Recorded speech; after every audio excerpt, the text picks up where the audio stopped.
The main menu to a game is where the developer can project the passion they have for a game.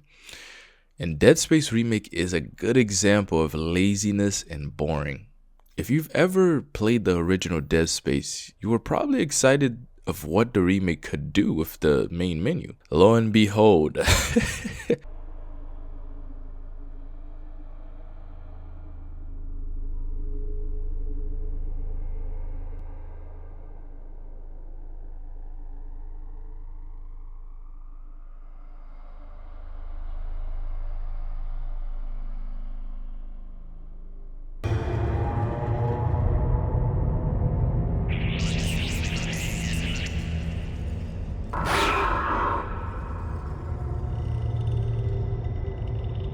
what I love about the original main menu is that it is the most unique main menu to ever exist. Extremely memorable. As soon as you open the original game, I love how you can get really creeped out with the random letters jump scaring you. You can hear crackling as if there's a monster in the midst of the main menu and behind the brown fog. Not only that, when you finally press the start button, you can hear like a radio voice as if it's panicking, sending distress signals. That's not even the end of it. The game has the balls to show the player real gore on screen. I mean, what game in this time can you think of that shows or take that chance to show gore on screen? When I see the original's main menu, I see Dead Space. But when it comes to the remake, I just see another modern gaming main menu. Mind you, this is the main menu. And don't think I forgot about the Twinkle Twinkle Little Star trailer the original had, which the remake didn't even bother to recreate. Don't tell me it's copyright issues, right?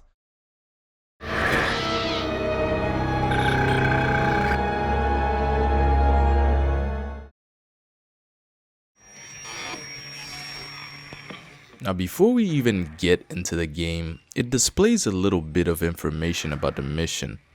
And the remake didn't even bother to have the typing sound the original had.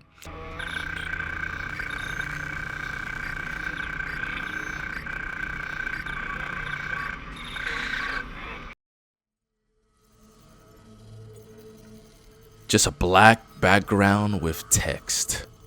You see what I mean about lazy? But that's just the beginning of it. The game starts off with a video call from our beloved Nicole. Isaac, it's me. Oh, I wish I could talk to you.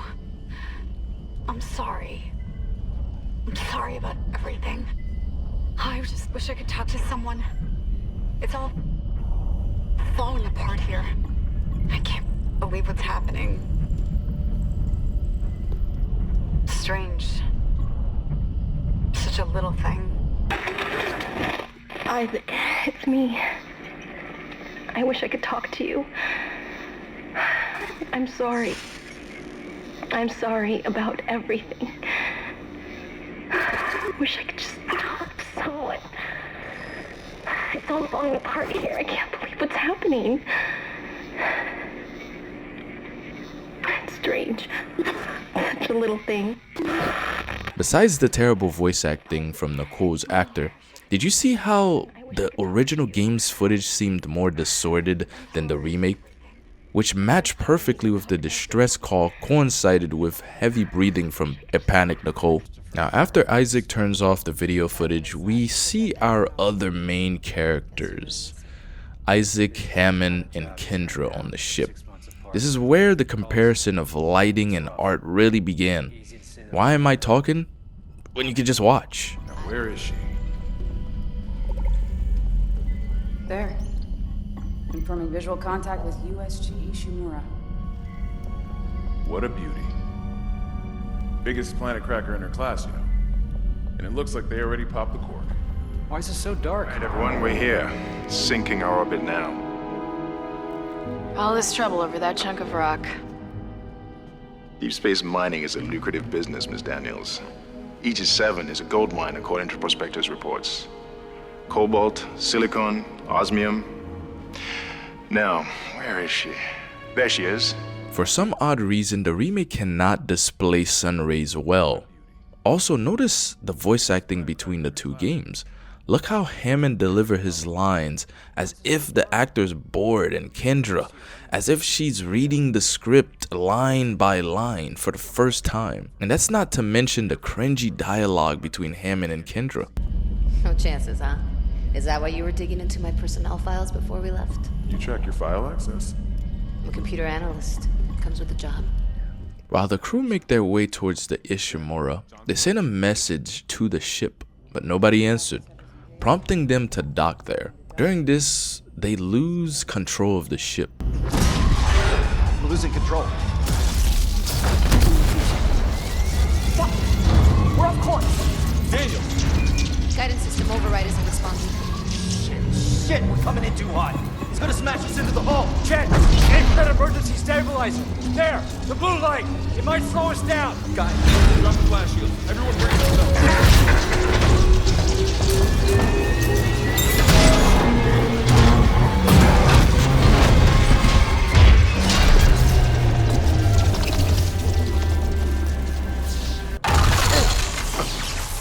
What the hell? sir, the auto dock. What is it? We're off track. We're gonna hit the hull. Hit the blast shields. Their guidance tether's damaged. Switch to manual, now. Inside the magnetic field? Are you insane? Abort! No! We can make it inside. Corporal, I gave you an order. The field's too strong.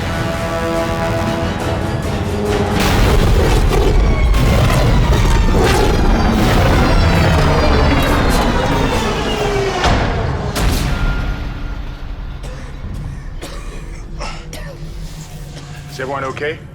What? What the hell were you thinking? Were you trying to get us killed? I just saved our asses, Miss Daniels. If we had aborted at that speed and distance, we'd have smashed right into the side of the Ishimura. Now settle down, let's get to work. Corporal. This is the first time I noticed how Kendra and Hammond are basically the same character. While this is supposed to be an intense moment, both Kendra and Hammond are totally calm. I don't know if they needed a retake of the scene, but both of them seemed almost bored. While in the original, you could see Kendra started to panic and started ordering what she thought could be helpful, and Hammond being calm with authority and knowledge, giving out orders of what they should do. And this is not the first and last time I will speak about Hammond's authority. And also, what happened to the soundtrack playing during this crash? Why didn't the remake put it in there? After the ship crashes, the player finally gets a hold of Isaac. Now in the original, before you leave the ship, there used to be a health pack in one of the little rooms. But the remake, the devs decided to give the player more information about Isaac? This takes the mystery about Isaac away in the first second of gameplay. I think this was here due to the devs exposing Isaac's face and voice. After this, the player gets to finally see the Great Ishimura. In the first 3 seconds of game, the player gets a savor of the lighting and art style from both games. Well, I use lighting and art style loosely for the remake.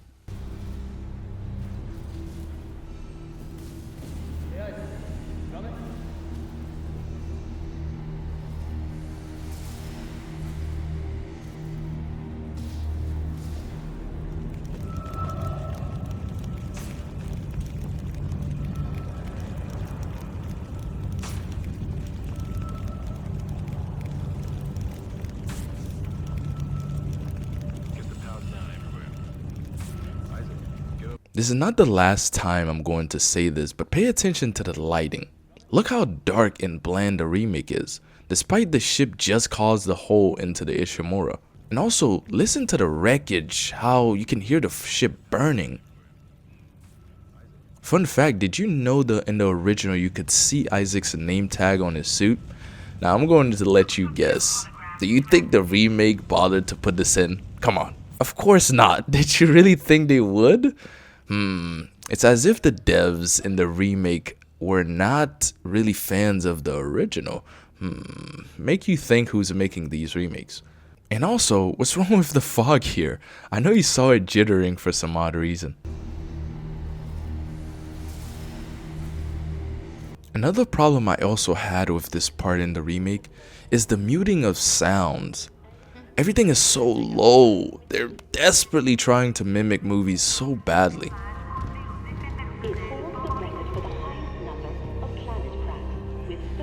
Welcome, CEC employee, to the USG Ishimura. The Ishimura was the first Planet Cracker class vessel. Upon the first entrance, Isaac gets scanned into the ship. Now in the remake, this is the last time you will see Isaac's health go up this slowly, matching the sound. If you don't know what I mean, Isaac, when he puts a health pack into the suit, it would trigger a sound as if liquid is pouring, and it would show the health slowly rise, but in the remake it instantly goes up but still makes the sound. It's the minute details I see, but I guess it's not a big deal. After entering the ship, we get a taste of the inside of the Ishimura. And I want you to tell me, what do you see that's odd?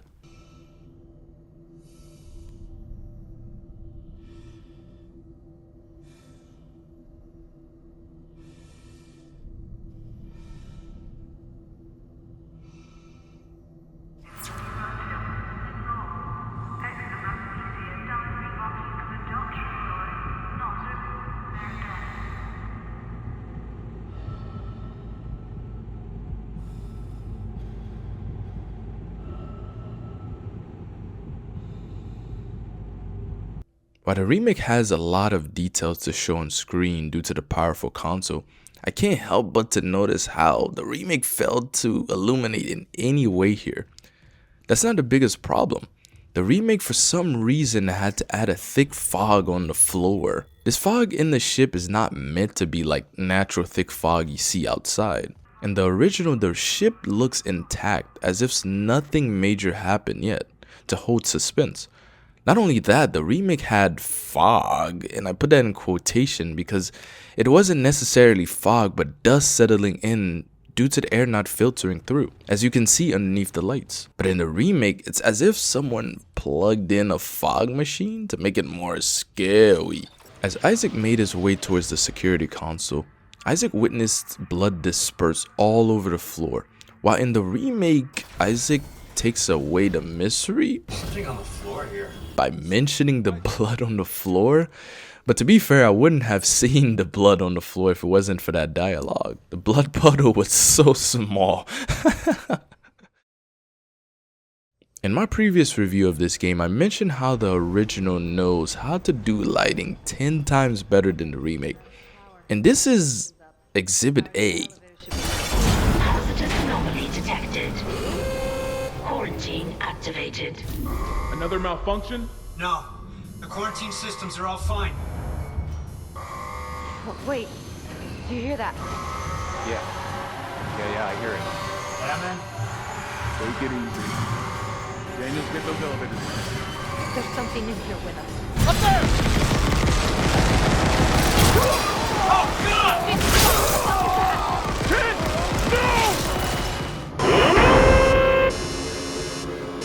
What the hell was that? Automatic quarantine must have tripped when the filtration system restarted. Everybody relax. What was that? Did you hear that? Not sure. The hell? I don't know. Something's in the room with us. Jesus! Open fire! Open fire! Send up power! Send up! Come on. Pay attention to how when the quarantine system activates, look how the lighting in the remake somehow gotten brighter. With lighting on the floor, it's almost impossible they didn't see the Necromorph come in. While in the original, it got very dark, with only one source of light rotating around the room, making it more difficult to see anything. Sprinting away from the Necromorph is one of my favorite parts of this game. It's intense, the Necromorphs are aggressive, and the soundtrack playing adds to the intensity. Then you have the remake. It still has the same elements if you were to get it at a discount. The Necromorphs are not aggressive here at all. I believe you can just walk all the way through without even getting hit. Not only that, the devs failed to deliver the famous Necromorph jump scare.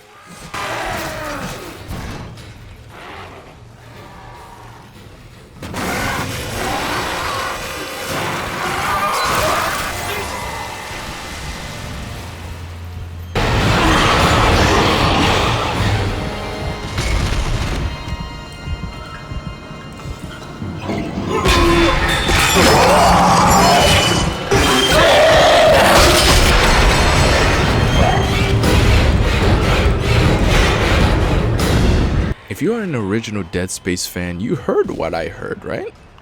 And what did I hear, you ask? Well, if you paid attention to the soundtrack, you would notice that in the remake it continued, and it cuts right into the jump scare. But in the original, the soundtrack calmed down and put the player at ease, and then bam, the jump scare frightens the player. It's just so charming. And also, the Necromorphs screech is night and day. I don't even think I need to explain why the original did it better here.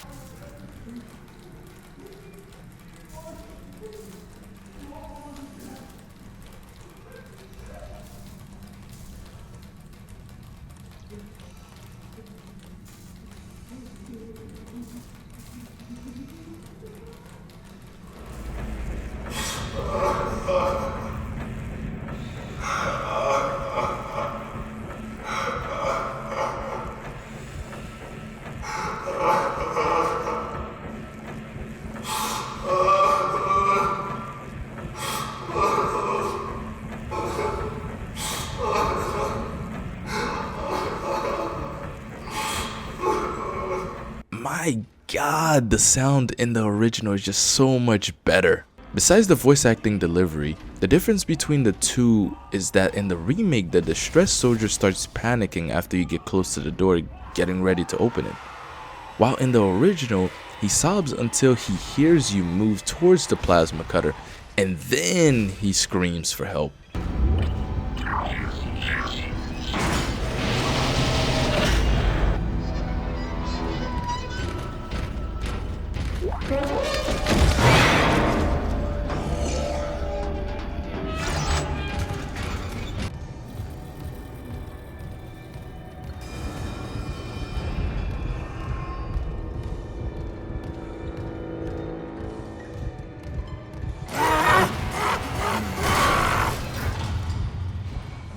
Another example of why the remake feels so muted. After we make it to the safe area, Hammond and Kendra let us know that we must get the tram to work. So Isaac makes his way there. Before we get there, Isaac must first pick up his second aid, which is the stasis module. And in this room, it would be a sin, nay, an abomination if I didn't show you this.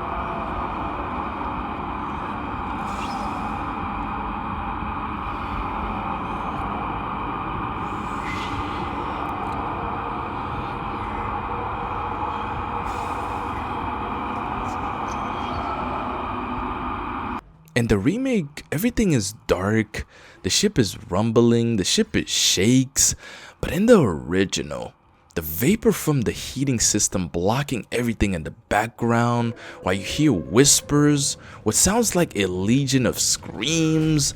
Not only that, when you continue to tread, you get this loud scream coming from the dark end of the ship. Just something special you just had to witness. After picking up the stasis module, the player gets to use it on a malfunctioning door, as a tutorial if you will. And this is the first time I've noticed that the stasis effects are totally different between the two games.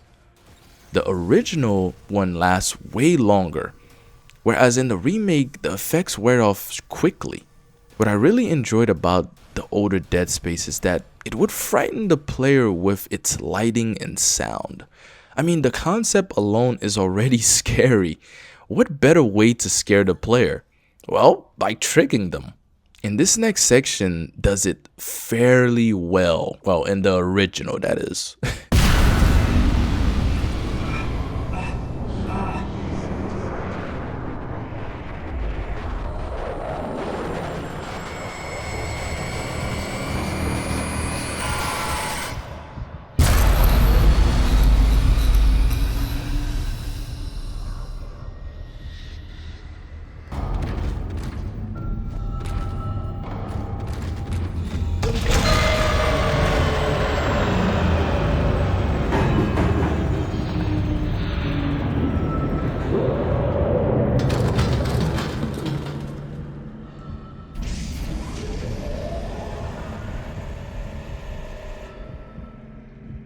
The remake just makes this garbage vine boom like sound, while in the original, the ship shuts down, and then the Necromorph starts to crawl quickly through the vents as if they're in the room with you. The first time I got to this section, I remember looking around thinking, there is no way they're going to spawn a Necromorph in here, right? Now onto the objective, getting to the tram. There's not too much to compare here, besides the lighting.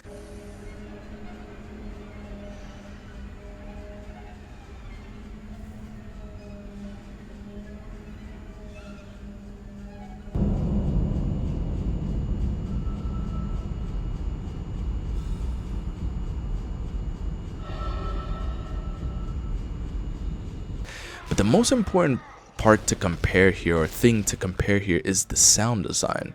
This is another example of how the remake mutes down everything. Here, it's down here.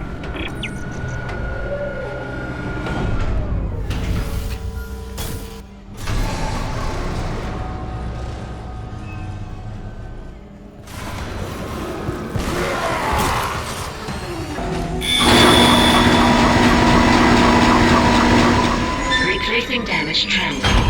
Please stand by.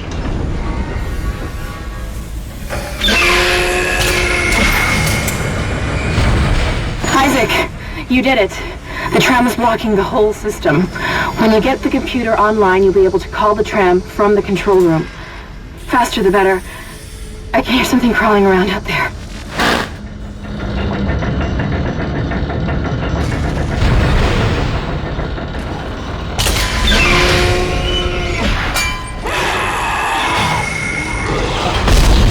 Do you hear how loud the tram sounds with all of the metals grinding against one another? That's something I would expect to be loud, but in the remake, they're just muted down.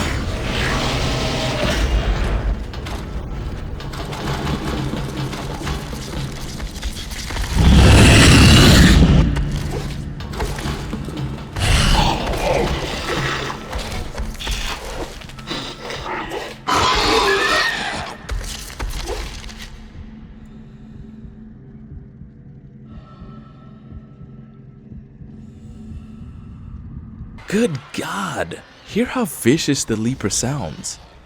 And also, why didn't the remake spawn the Leaper in this section?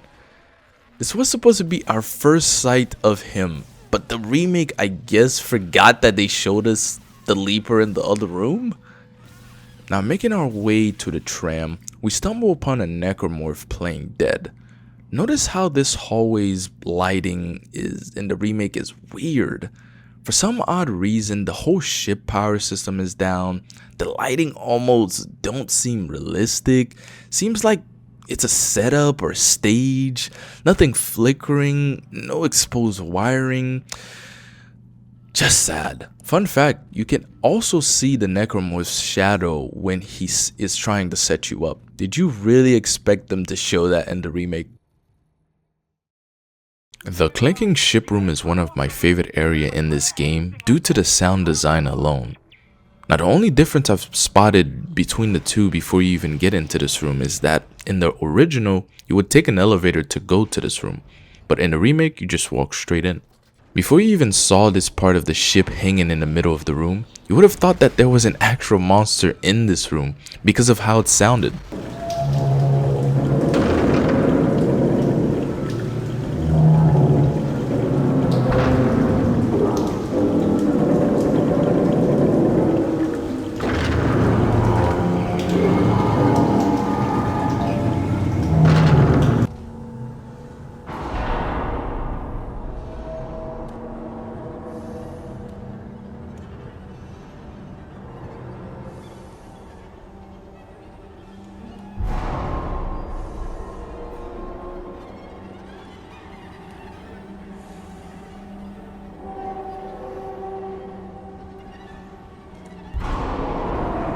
Also, love that one hanging light in the room dangling. I like how the remake shakes the screen when the ship hits the railing, but sadly, it only does this once, or when you're looking at it. Would have been cool if it would have done this throughout the whole entire section. Remember when I said I love this room because of the sound design alone? Well, I'll just let you hear it yourself.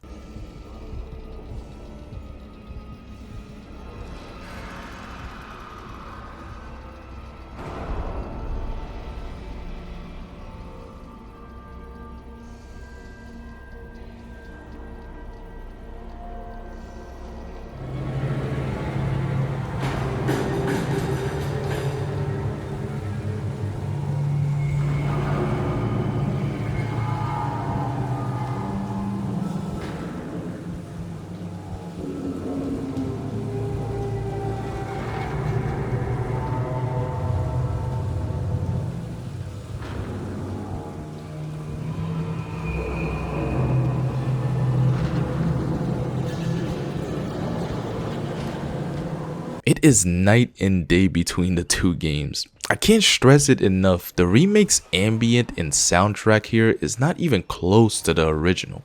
Do you hear how it sounds like the ship is breaking down? Can you hear things clanking as if Necromorphs are moving through the ship? So many sounds here that terrifies the player without having any Necromorph in sight. In the original, you are sent to pick up a key card in the second floor. In the remake, you also go to the second floor, but you have to change the power from this room to another room.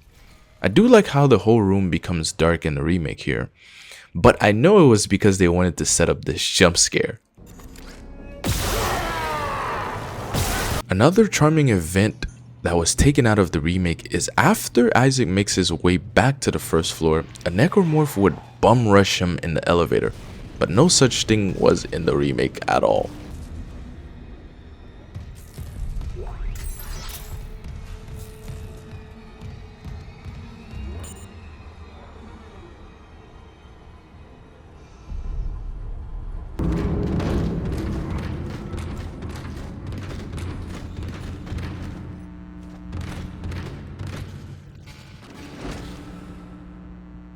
How in the world did the devs forget this charming and memorable sequence? What? Is it too comical? During this one little event, the first time I thought I was seeing things. This is another example of the game terrifying the player without having to throw any enemy at him. We're on board. Something hit the roof, but it seems operational. Quarantine lockdown's lifted, so you can get to the hangar. Comms are still down though, so be ready for anything. What's the plan? You and Johnston fix up the Kellyan. We report to the bridge. Standard emergency protocol. What? Protocol? Hammond, people are dying here. And I'm not losing anyone else. We stick to procedure. We'll get through this. We'll see. This is one other instant where we see the change in character from both Hammond and Kendra. She's already very suspicious here, if you know the twist, just by that one line.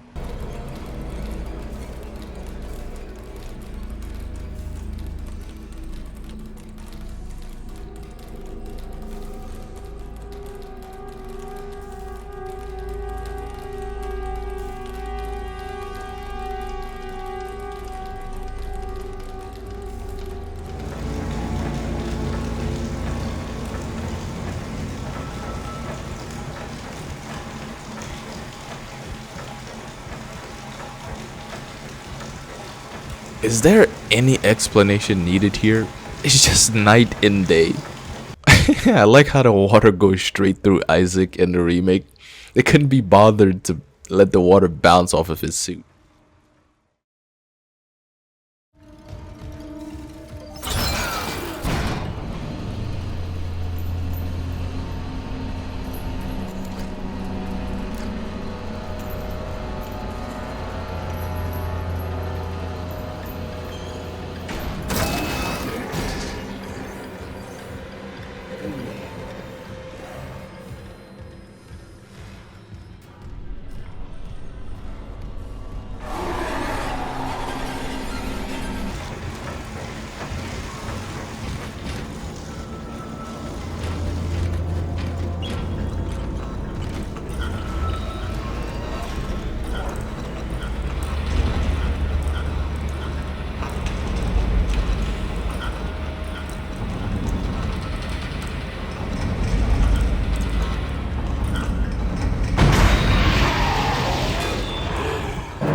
When I said atmosphere, I meant atmosphere. The original blows the remake out of the water here.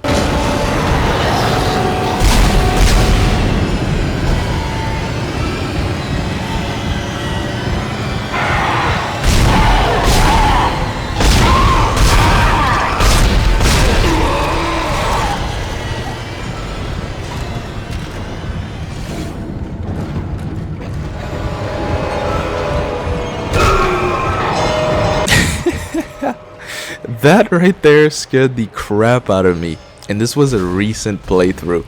That was a perfect sequence. I thought he was following me, but he ended up going back in the vent and then getting me. That was perfect. After this, we make our way back to the original ship.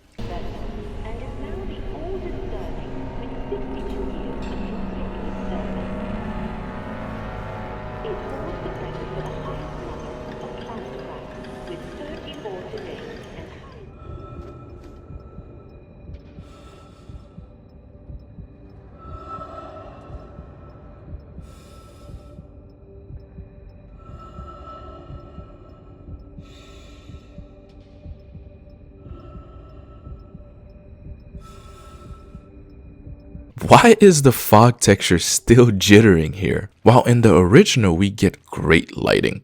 And by the way, this is a perfect time to make it dark because we're out of the ship. After we get to the ship, Isaac decided to take off his helmet for some reason. I like how the black lady asks this. What have you got on you? Is that blood? When Isaac only had blood on him in the original after getting attacked, while in the remake, nothing, no scratches, no bruise. Then the ship blew up.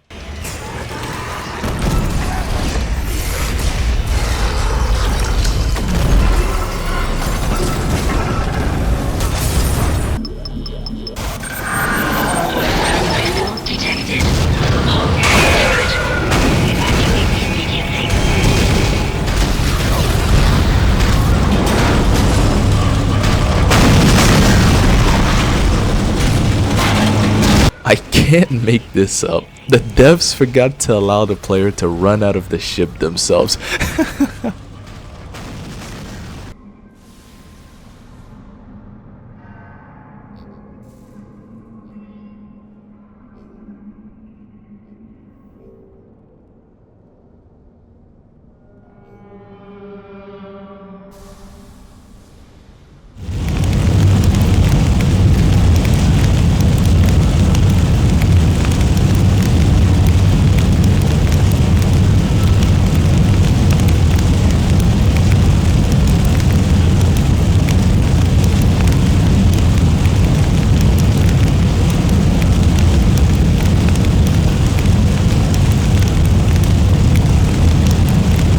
How did they forget to add the fiery ship sound effect is beyond my comprehension.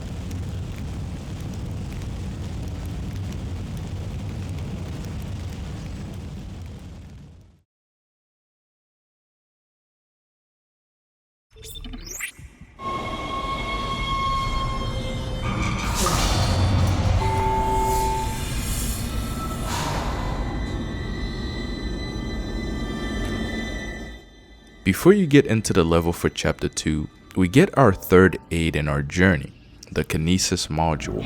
He's here. Nothing to be afraid of.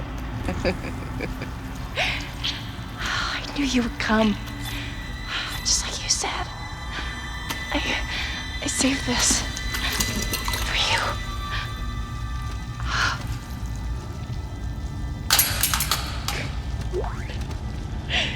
Can I go now?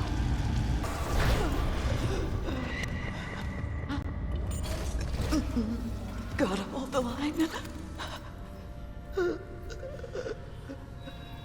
They all came back.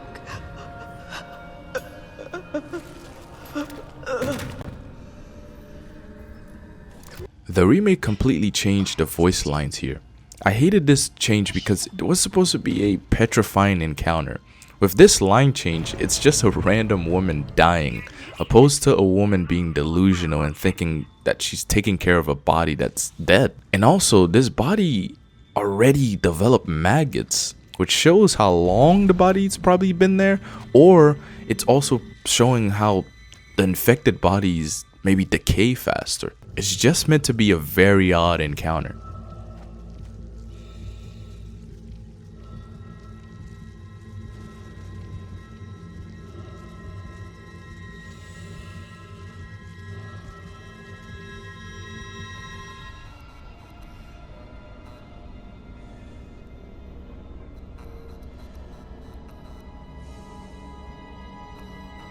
There goes the remake throwing fog on everything again to make it scary. But I guess it looks fine.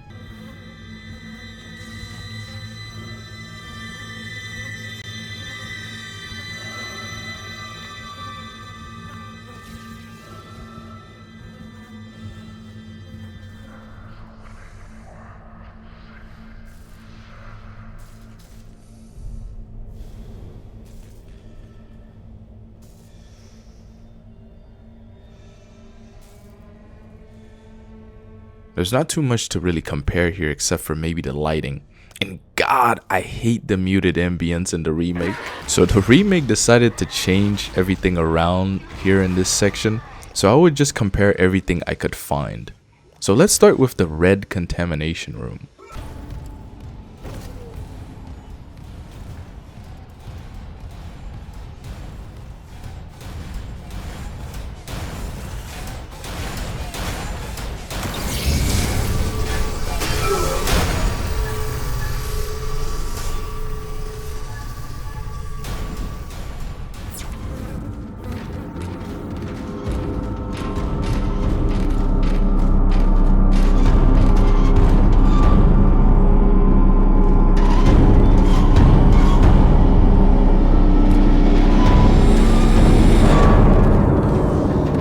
I want you to pay attention to this malfunctioning door here, because it's going to be the centerpiece sound to this entire section.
Do you hear how some sounds are muffled at necessary times? Like this door, for example.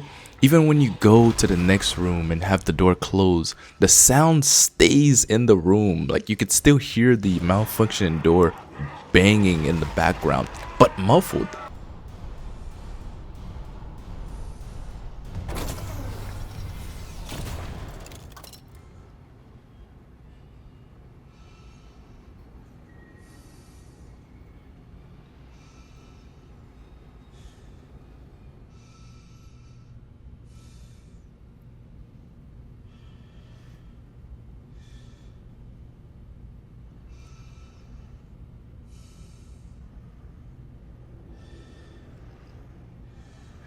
Whereas in the remake, nothing.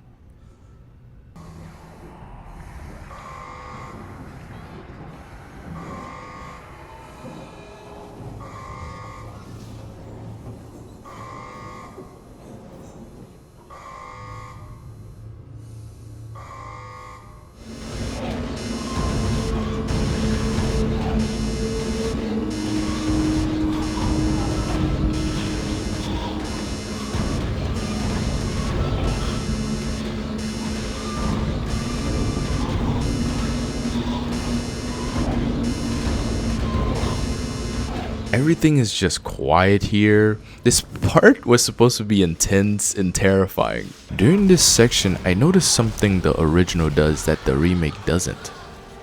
In the original, They knew how to spawn enemies. Like, for example, in the original, if the player would stand too long in one corner, one of the Necromorphs would make its way behind the player through another vent. That's something the remake doesn't do, that people didn't point out.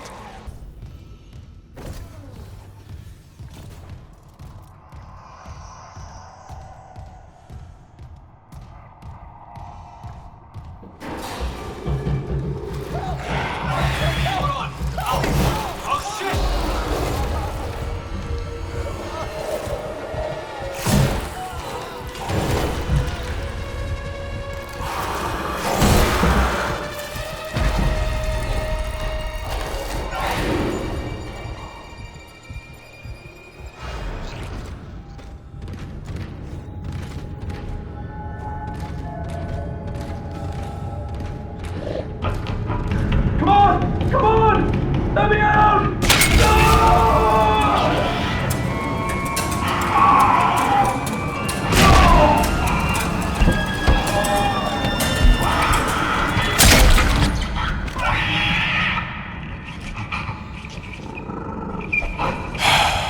How can voice acting get worse the more advanced we get in technology? Next, we make our way to another iconic section, the baby room.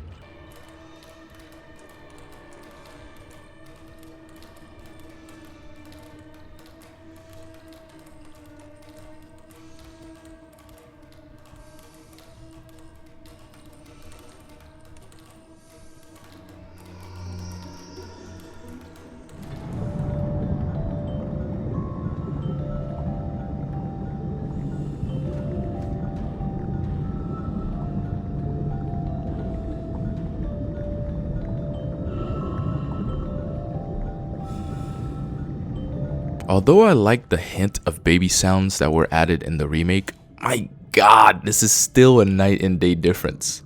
The color scheme of when you enter this area, man. The environmental change.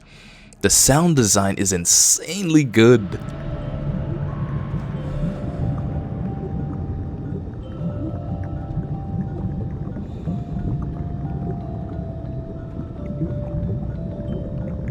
Did you notice what I noticed? What I noticed in the original is that everything sounds like it's submerged underwater. Because, well, you're in a lab full of like liquid. I would expect things to feel that way.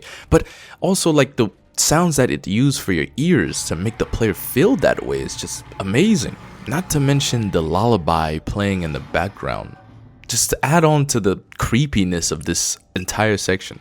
My god, the remake didn't even bother. This is what makes an environment. I don't know why the remake decided to takes away from this room. I can't believe the remake took this out of their game, because that takes away from this specific room, right? Because that's what makes up the environment, that lullaby playing as if like this was a good thing, that what's happening is a good thing, but yet it's not, because babies are submerged in the water. Like, this is good stuff.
The remake surprisingly did well here, but one thing I noticed is that in the original, the lighting changed as Isaac walked closer to the sound, as if he was hallucinating. And then bam, the light just breaks to jump scare the player. This is a perfect way to set the player up. And mind you, there's no enemies here, just strictly creepy and weird things happening, just to keep the player guessing. I mean, that's just lazy. More access to better technology means less details we can show in games. Makes no sense. Next, Isaac makes his way to the diagnostics room.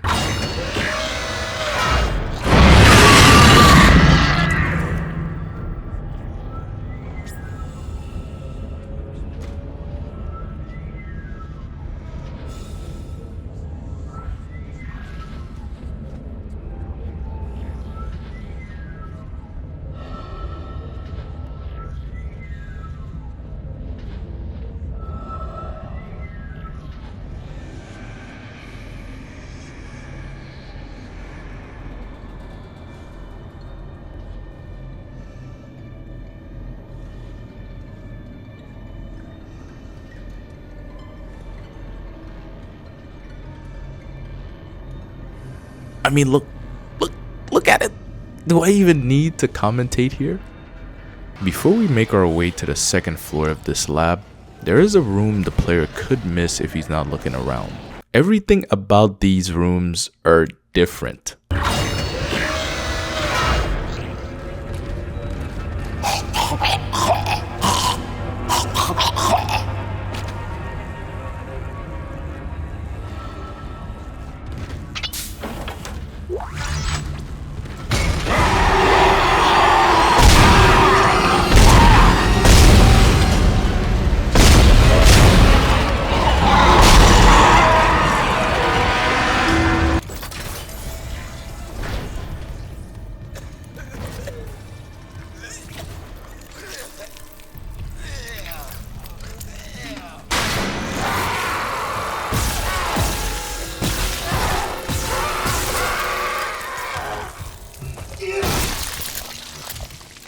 That includes the skin color of the man dying.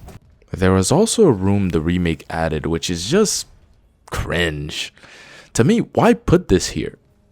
The reason I think they put this here is because, well, they wanted to say, well, look, we added onto the remake. Pointless room. As Isaac makes his way to the zero gravity room, he passes through a wreck which causes a vacuum. And this section is fairly the same between both games, but I do like how Isaac's suit freezes in this section. Very good detail.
The remake just tried.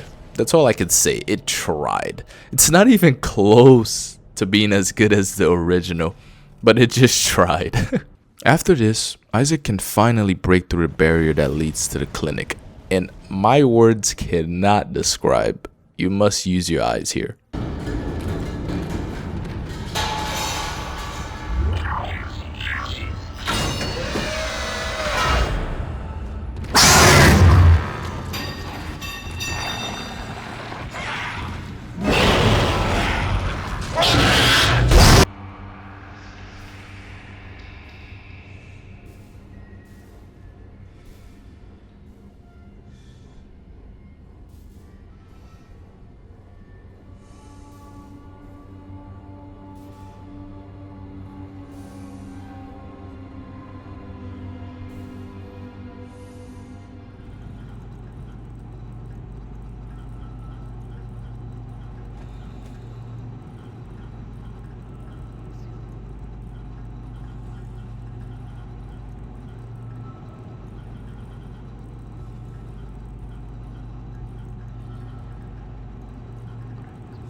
I think this video can go without me saying anything.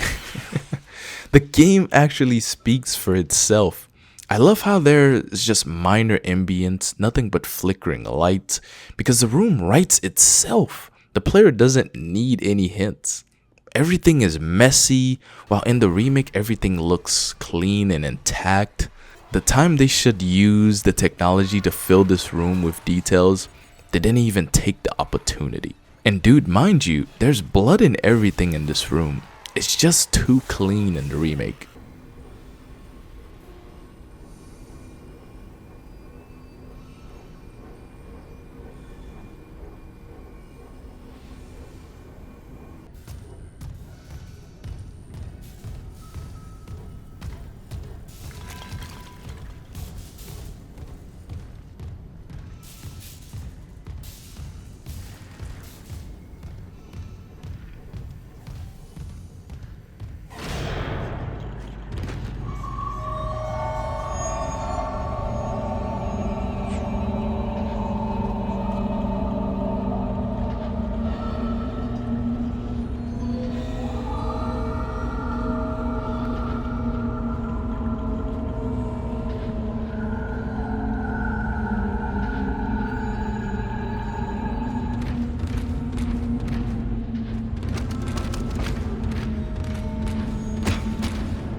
My words would have been void during this section.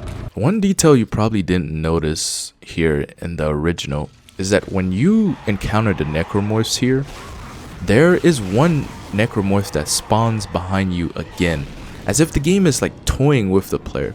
I believe they do this because they want the player to get closed in so that it can disrupt him.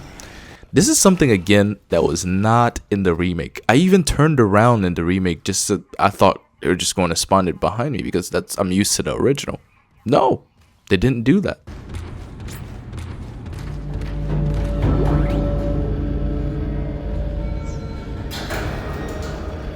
God, I love how the original uses random sounds to throw the player off.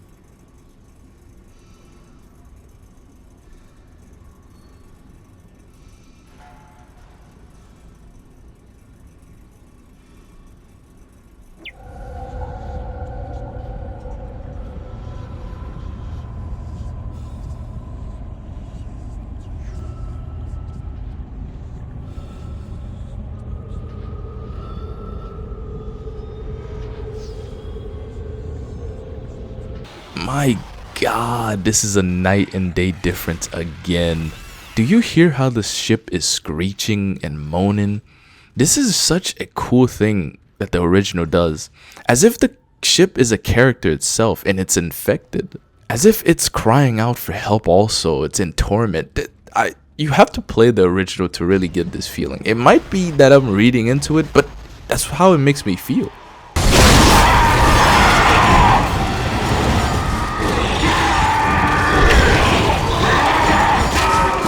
I hope you caught what I caught. Did you see how aggressive the Necromorph was in the original versus the remake's lazy Necromorphs? I remember seeing a video about how the remake had a censored option, and it's not activated here. You will see after this clip how the original is just objectively better.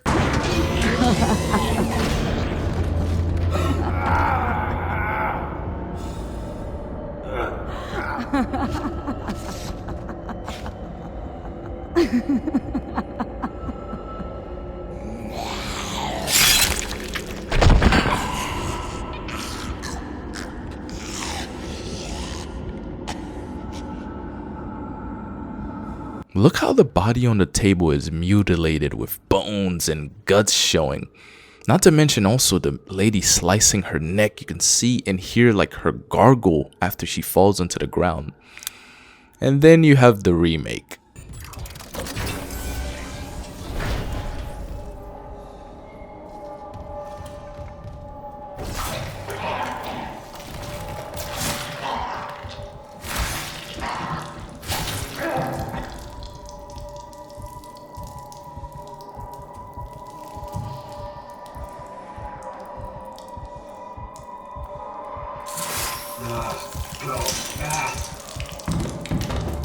And of course, Isaac had to comment on what the player is seeing on screen. Of course he does.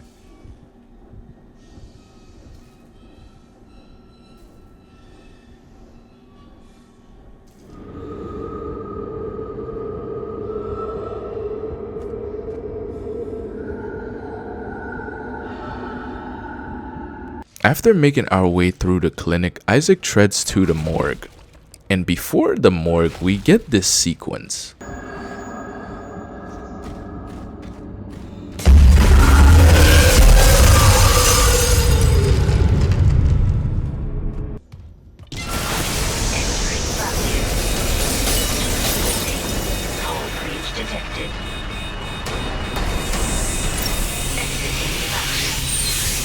I love how the original just jump scares the player here, while in the remake it allowed a brief cutscene to occur which takes away from what they were going for here. And this is not the last time you will hear me say this. I love how in the remake it's just quiet here while you fight this enemy.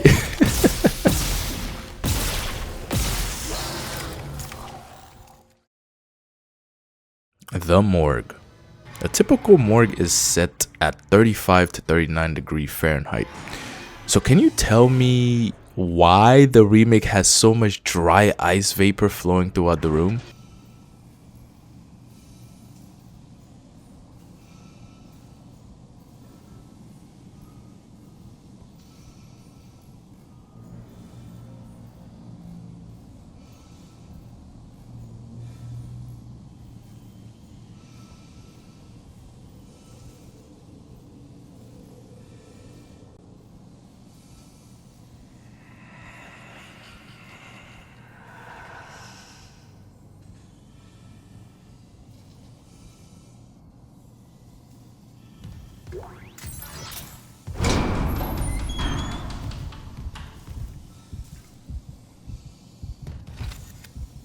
Well, you might argue and say, well, Gibby, it's just a game. It's trying to make the environment more scary. And to that I would say, why didn't the original do it?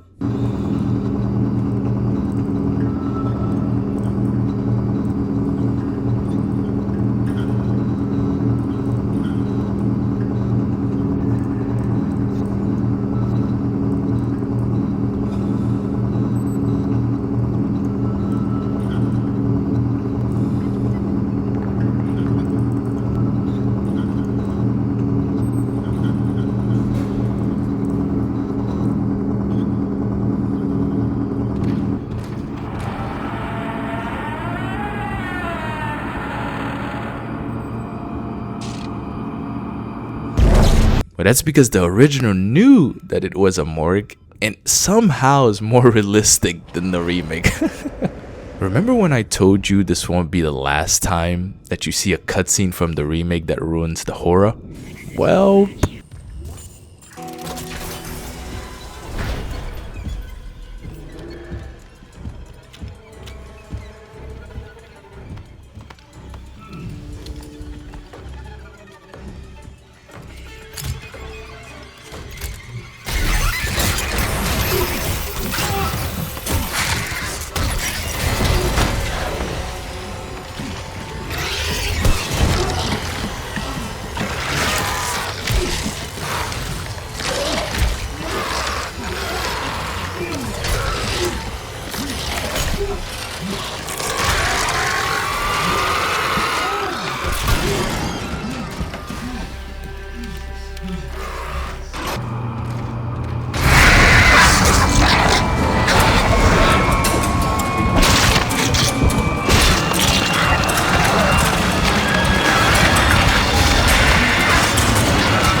I don't think I need to explain that the player is more immersed when they have control of Isaac during this sequence, right?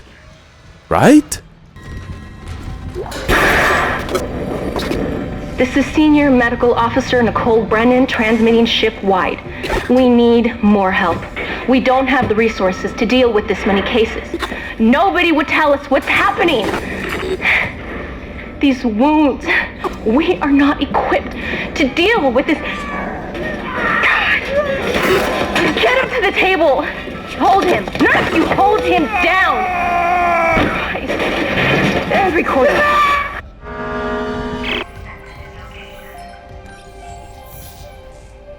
Loop and transmit to all personnel. This is Senior Medical Officer Nicole Brennan. Medical is overwhelmed. We need help. Look at his wounds. We can't handle so many trauma cases, and the command crew won't tell us what's happening. He's seizing. Shit. Maybe I have some PHP left. Same audio log, by the way. The same audio log.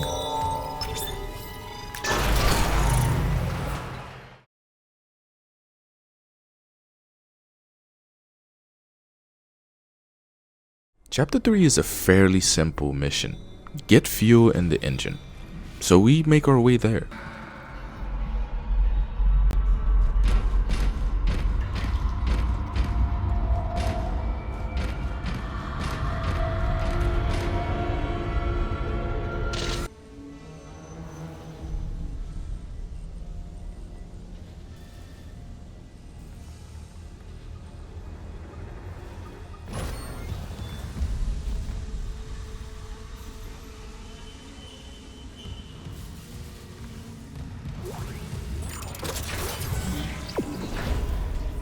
Have you noticed how everything doesn't sound natural in the remake? It doesn't feel like the ambient sounds fit in this area. Notice how the original, every sound blends in together here. Since we were deep in the video, let's do some listening tests. You ready? No? Well, too bad. In this small section, I just want you to tell me which one is the remake and which one is the original. Number 1 or number 2? Listen carefully.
Did you actually close your eyes?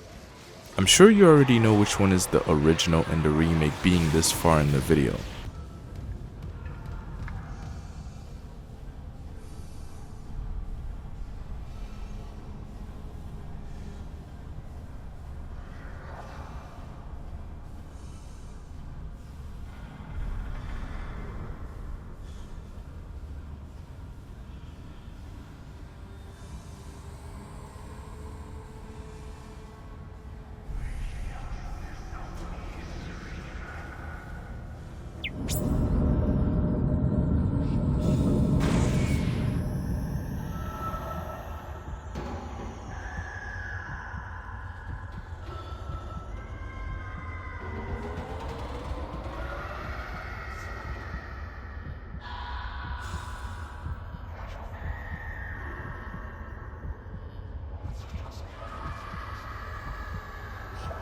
I love how there are consistent screams in this area in the original. Is Isaac paranoid, or is he actually hearing screams coming from this specific part of the ship? Next, Isaac makes his way to my favorite part in this section, the fog room, or as the game boringly calls it, the decontamination room.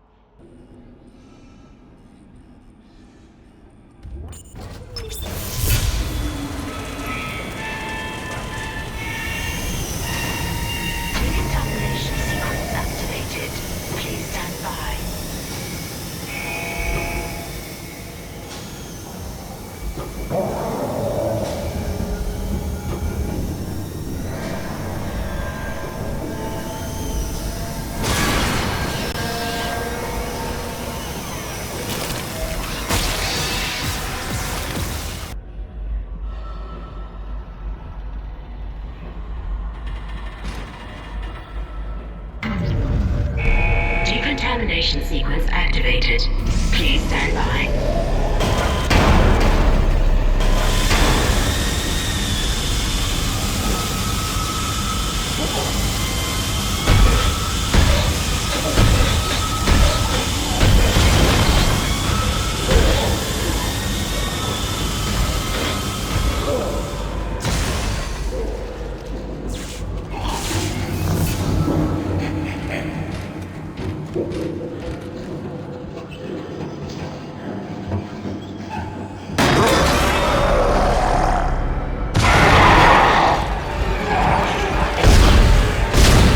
Look at the sheer difference between the two games. The original knows how to set up a scare sequence by making the player think they are safe inside the decontamination room, but only for the Necromorphs to make their way inside the room. Not only that, they trick the player with a series of sounds that makes them think there's a Necromorph, only for it to be a decoyed sound, while the remake just have enemies just spawn in with no intensity.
Now I know people will say, well, that's just a hallway.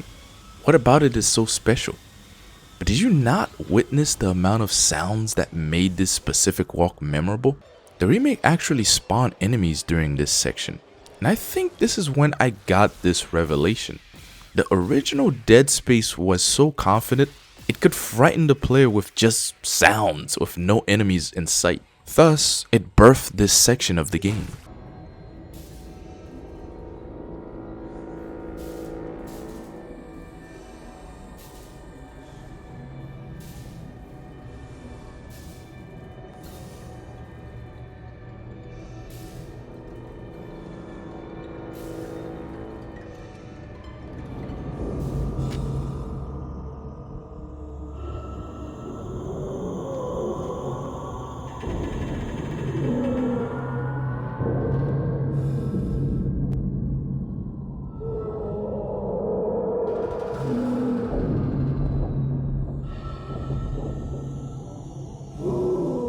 Amazing, just amazing. Next, Isaac attempts to connect the centrifuge. Not only the reveal comparison is different, but there is one thing I notice in this room, and it's the flesh that is stuck in this part of the ship.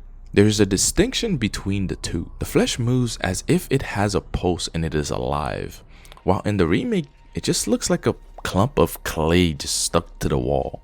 This is one problem with the Unreal Engine 5. It just lacks some of these details weirdly. After Isaac connects the centrifuge, this happens.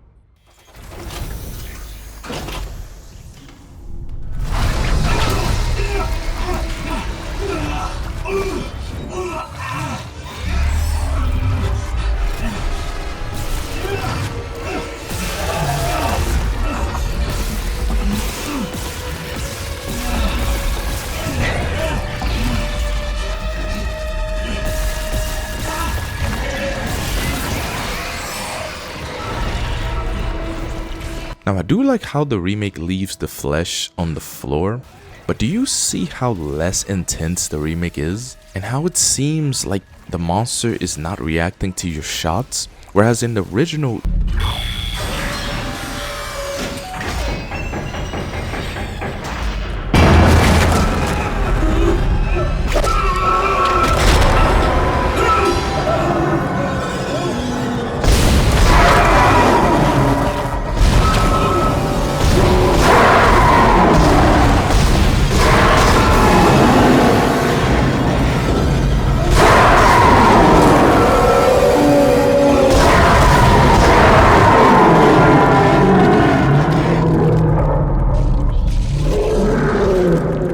hear the monster moan and scream during every shot.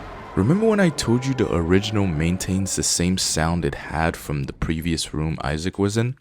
Well, this is another example.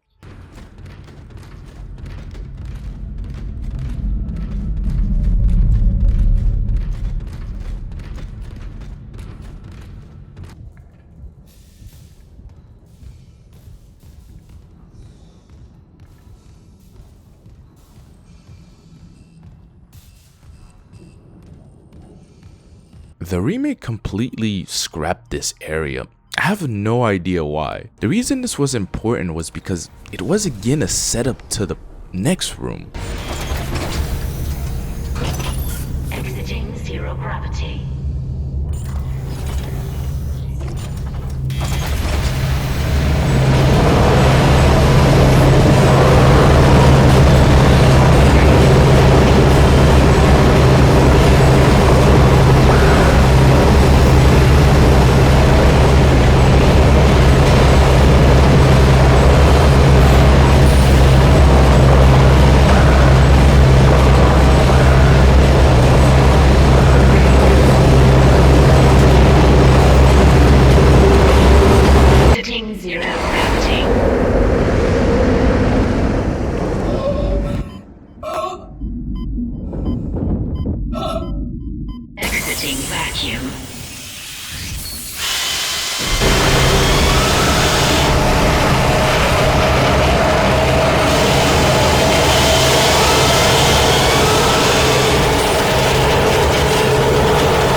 You come from a quiet room into this very, very loud room.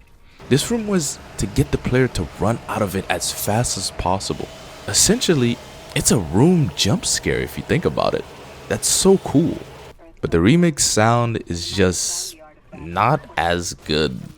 I don't think I hear that little screech that is in the original. If you remember the gaming development video of Dead Space, you would remember Glenn Schofield said this area was, they specifically made this room to jump scare the player. Not only that, they actively went to a train station and recorded like sounds they could to like screeches and stuff just to make it seem like this room is just yelling at you. But I don't know what the remake did. I don't know where they went. I don't know what they did to even have this sound that they do, but they completely dropped the ball here because it doesn't sound the same. It's not as loud.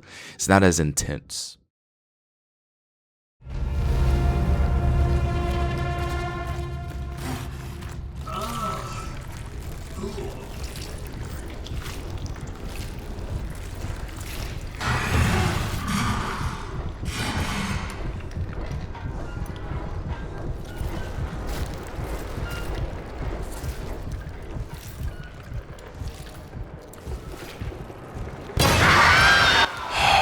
Another manufactured cutscene jump scare.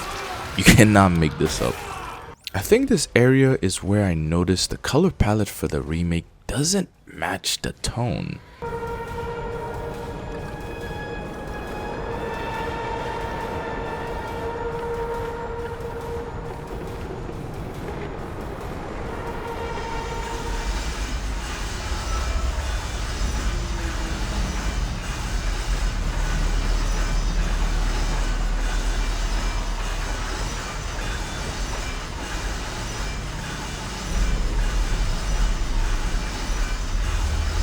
The original had a grunge brown look to this area because the ship is heavily infected, but the remake looks all colorful, more green yellowish.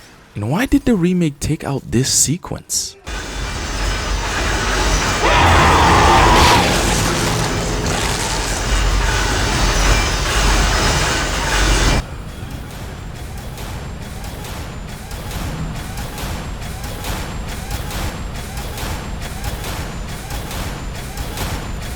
After this area, Isaac makes his way to the engine room.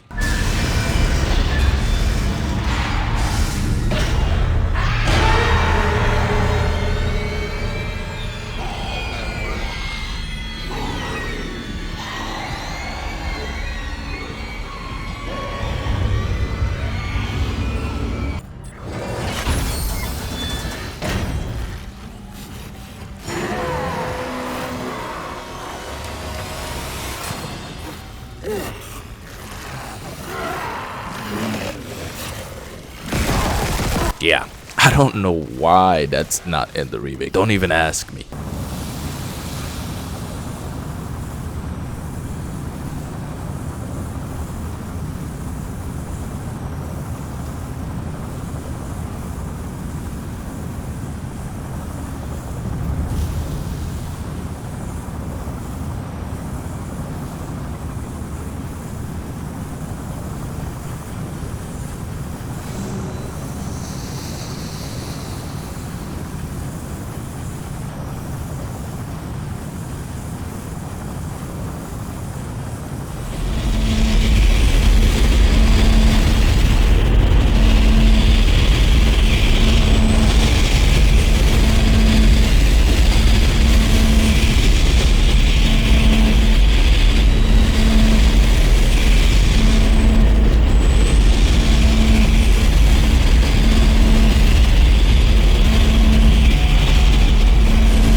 Night and day, huh? Also, I don't know why the Necromorphs' body parts float during this section. I suppose it's the rumbling of the engine that caused that?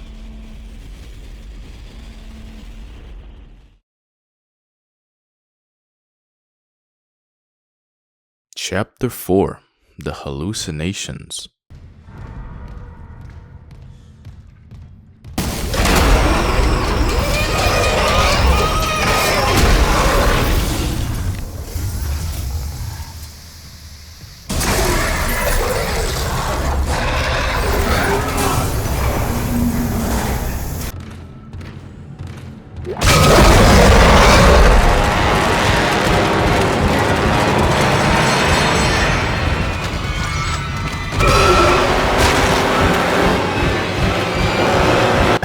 I like how Isaac can just get hit by the monster here.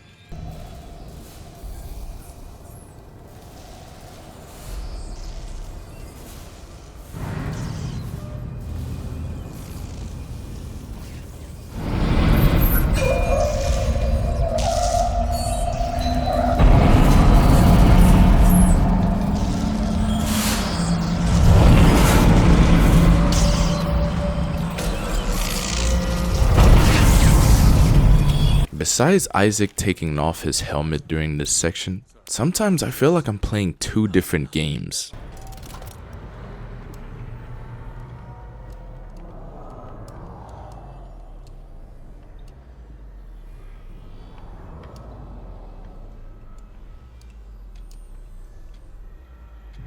Here. All I can tell is the ADS power routing was shot. Well...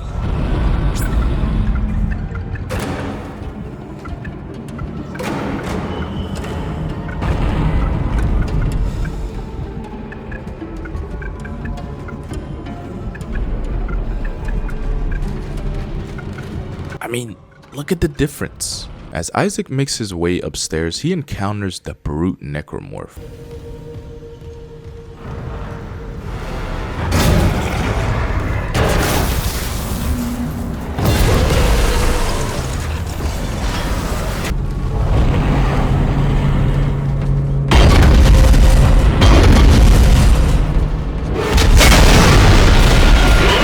This is the exact moment I noticed the reason why the gameplay works for the original. Although you had a little bit of freedom on the camera for the gameplay in the original, it still had this tanky feeling to it. And I think this is where this works perfectly with the Brute. In the original, the Brute constantly chases you and he's constantly aggressive.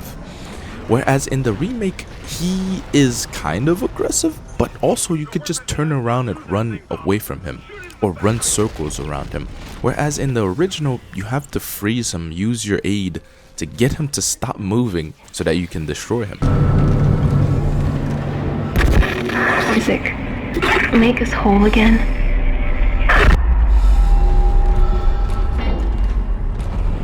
And yes, this is not in the remake. You can believe me on that one. The next section is like chapter 2's section. It is constructed differently in the remake, so I will find everywhere I can and compare it.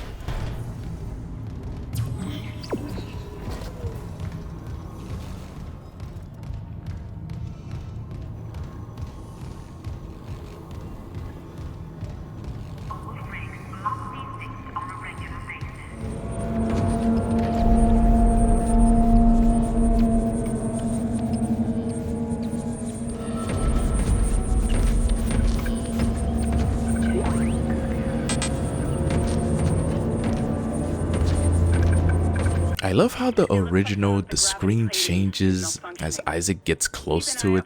The sounds of the screens flickering. And do you see what I mean about the original just having better lighting? Take a look at this.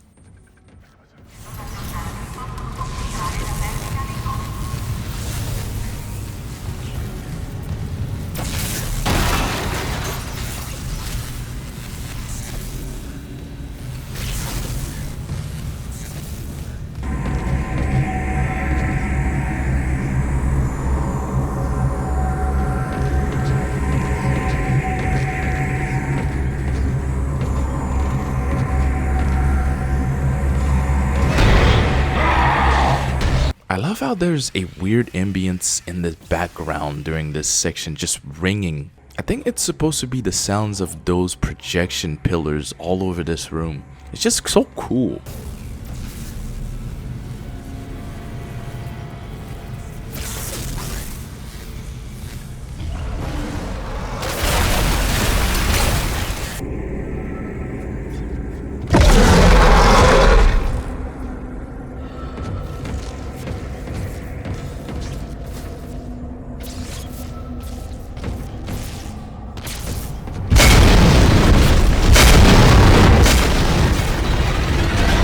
Do you see how soulless that is? The Brute just runs straight towards you in the remake. No setup whatsoever. Whereas in the original, there is a setup. I love it so much.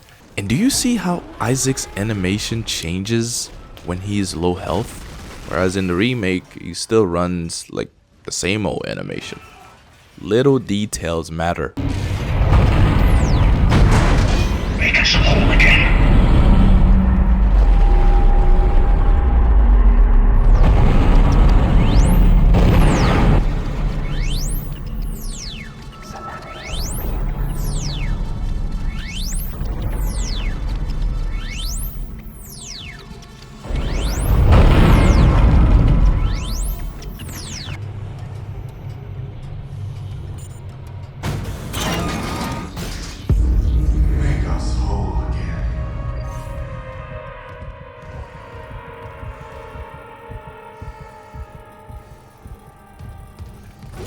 I love how this is supposed to be in Isaac's head, but nothing signifies that in the remake.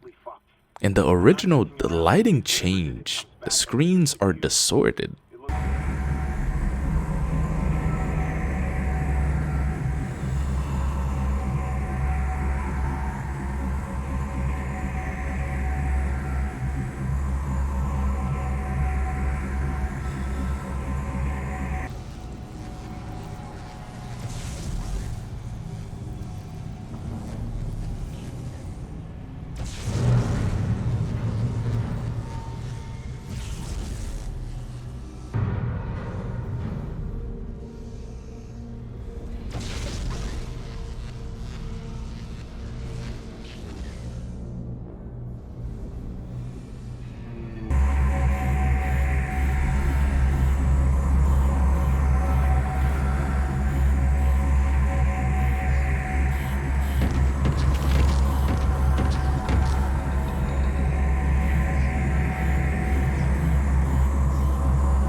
Seriously, what happened to the lighting here?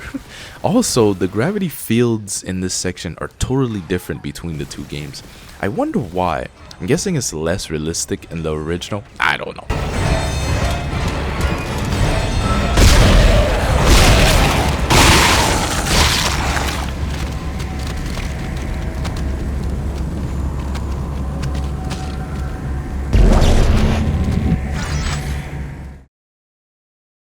During this section, a lot of asteroids are hitting the ship.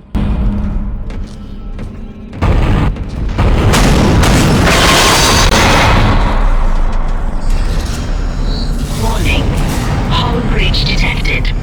Because of the asteroid turret being down.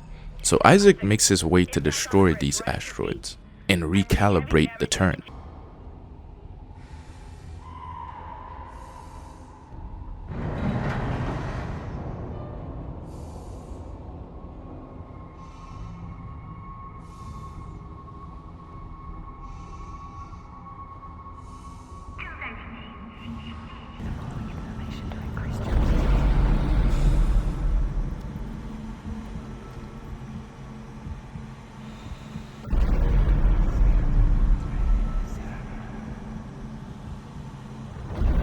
Now the turret sections are totally different between the two games, and I accept the changes that the remake did here. But the only problem I have with the turret section in the remake is how janky the flying is in the remake. I didn't know this until I played this section again on hard difficulty and seeing how janky the flying is. I went back just to play Dead Space 2 because this is where they got it from. How in the world is Dead Space 2 the gravity flying is better and more fluent and more smooth than the remake? I don't think they copied Dead Space 2 at all. They just made their own way of flying based off of Dead Space 2. And mind you, man, this is so janky.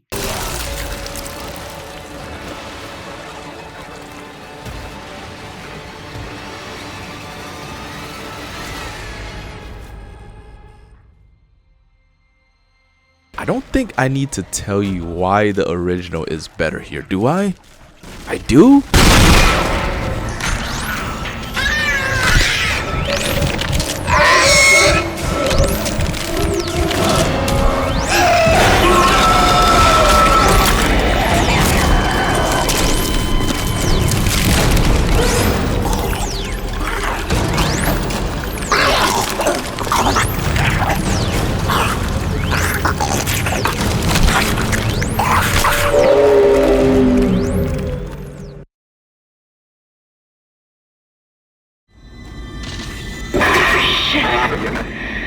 Isaac, I can smell the contaminated air from here. It's spreading faster than I expected. I'm trying to isolate it, but it's not going to buy us much time. We have to get that thing off this ship. Chapter 5, The Hunter.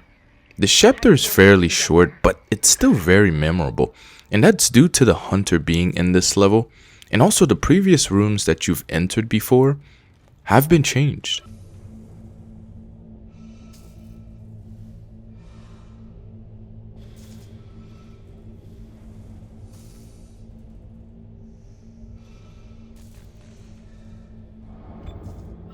You can't stand in the way of God's plan, the natural order. Are you blind, left to rest? Besides the voice line that's missing from the remake, did you see or notice how the lighting changed? Did you see how dark it gotten in the original? All just to set up this small scare. I remember the first time I entered this room, the mannequin posted up against the glass looked like an enemy. I remember raising up my weapon upon entering. And that's due to the lighting subtly flashing, not giving the player enough sight to know if that's an enemy or a prop upon first glance.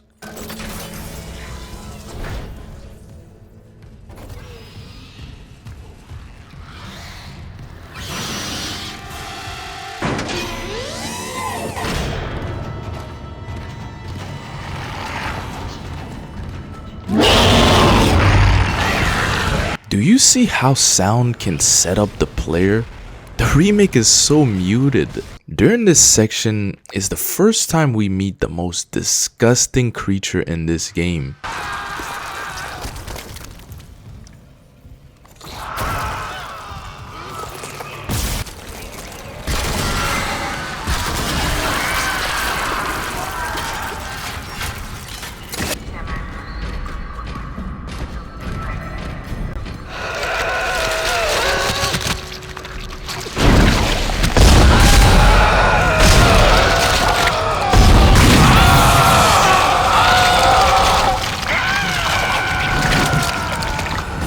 The first time I heard this creature, the feelings I got are just not explainable, just from its sound alone.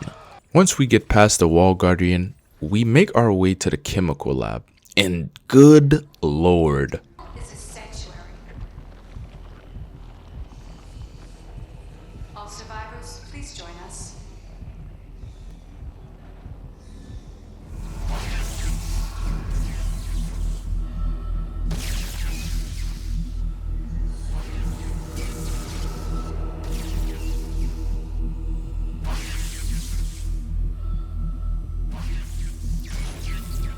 Remember when I talked about the remake just randomly having cutscenes? Well, here's another.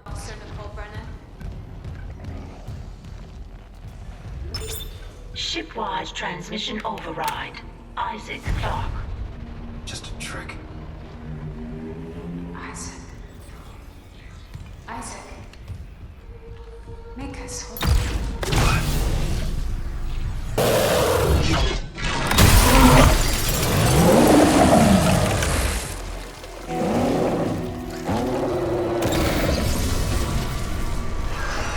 Please, someone tell me, how did Isaac not see the doctor walking up to him when he's looking through a hologram?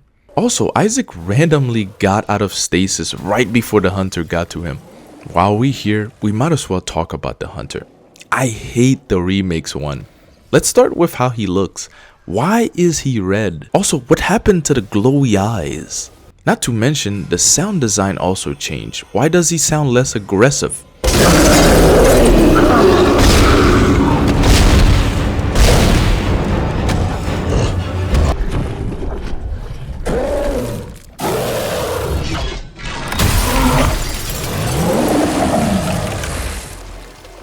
Also, the hunter had a loud stump when treading towards the player. What happened? So many little details the remake devs didn't even bother to recreate.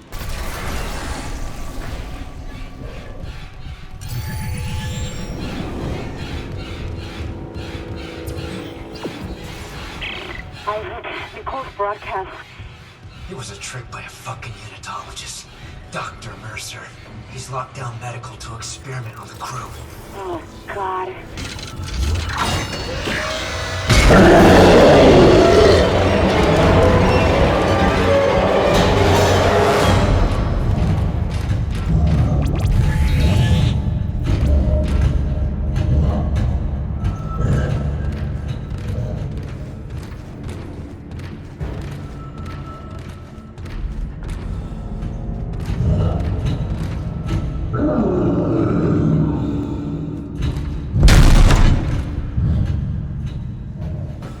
A missing sequence from the original, all because the remake devs wanted to add an extra cutscene.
need to find a DNA sample of the growth.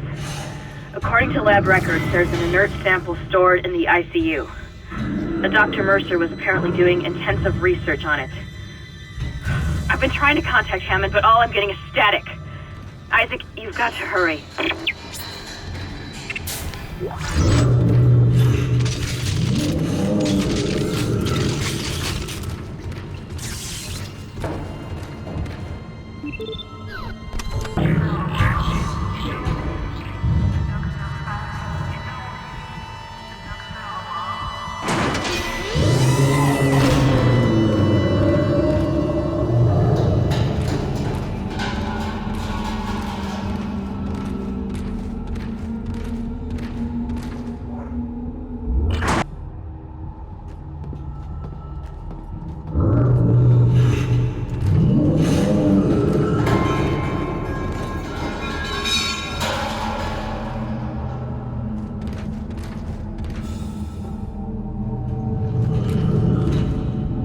God, I love the sound design in the original game. You can hear the hunter everywhere you go, even in the safe areas.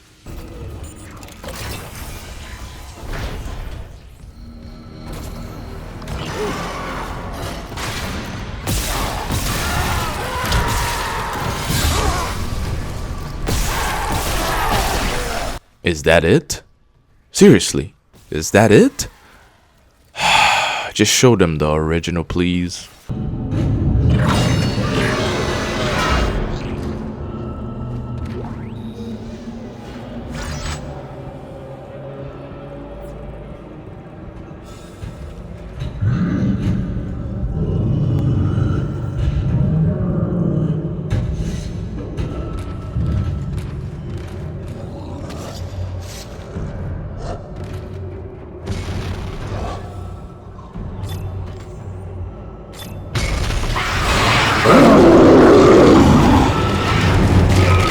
Please, for Christ's sake, tell me you noticed the difference here. The funniest part during this section, I didn't even know this hunter spawned during this fight. And that's because he sounds like every other necromorph. What an epic fail. Fun little fact, in the original you had to clear this room out and then Kendra would open the door. But in the remake, no sense of making the player's heart rate go up. Just make it easy by allowing them to open the door themselves.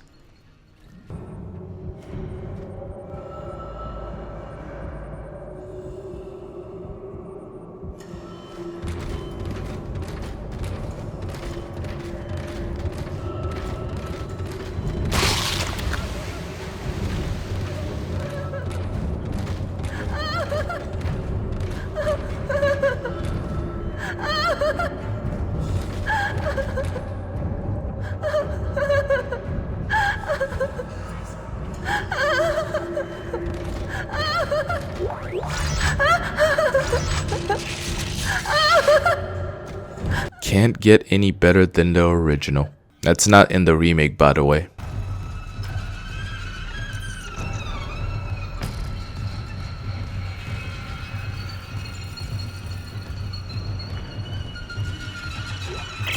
Surgical log, Dr. Charles Mercer, Tissue Regeneration Experiment 5. The children of the marker, kind Necromorphs, have provided all the material I could ask for. Next, we make our way to Dr. Mercer's room, and yeah, night and day difference.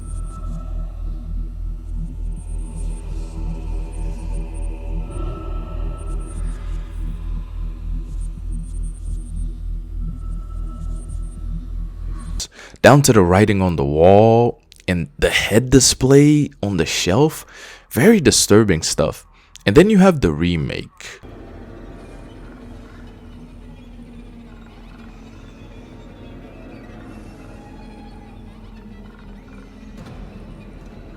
Very clean and modern. Next mission is to save Hammond. Throughout this section, Hammond have been missing, of course. While we make our way there, we get to fight the hunter for the third time in this freezer room.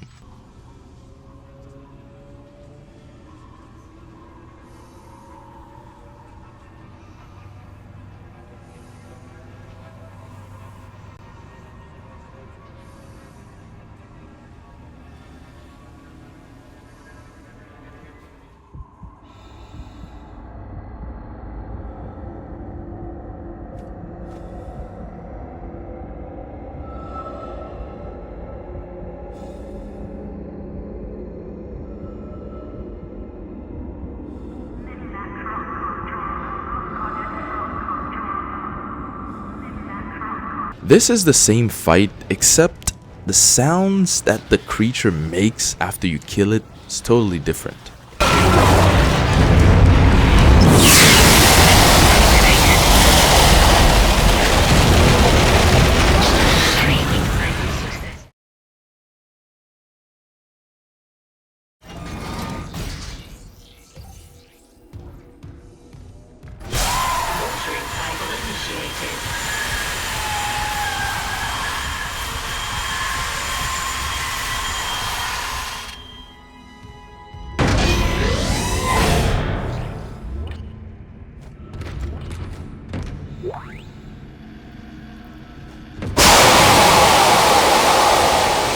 Watering cycle initiated.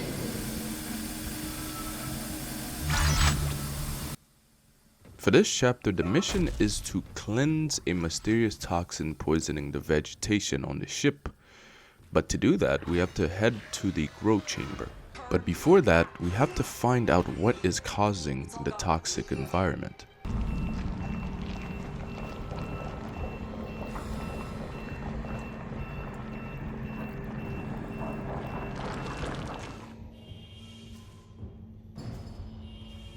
Warning. Liquid nitrogen supply depleted.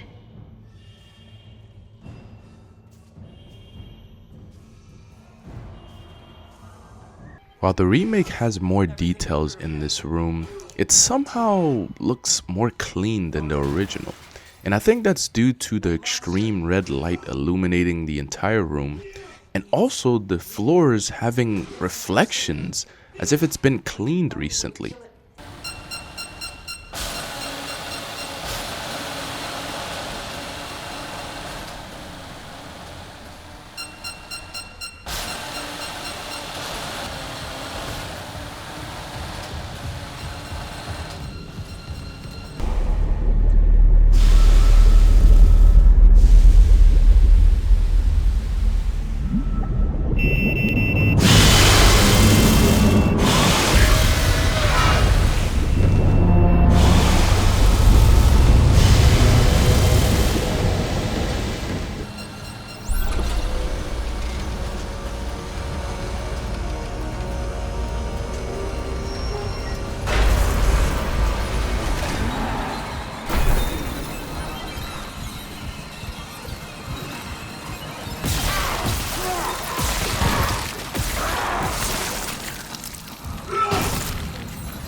Did you notice what I noticed?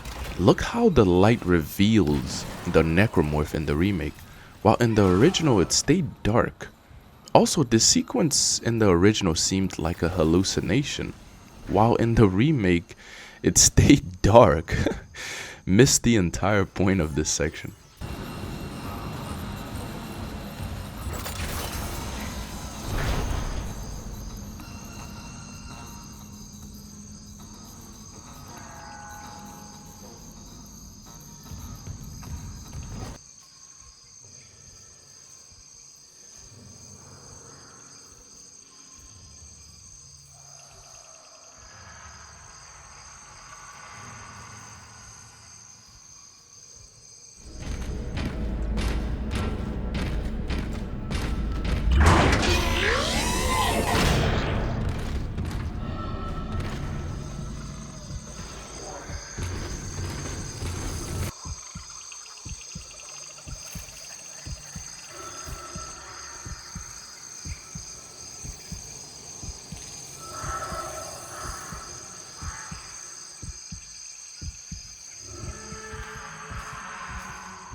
I can't stress it enough. The remake is too clean. I love how the original game has this greenish filter, and also the air looks very dry due to that mist that is trickling down from the toxin.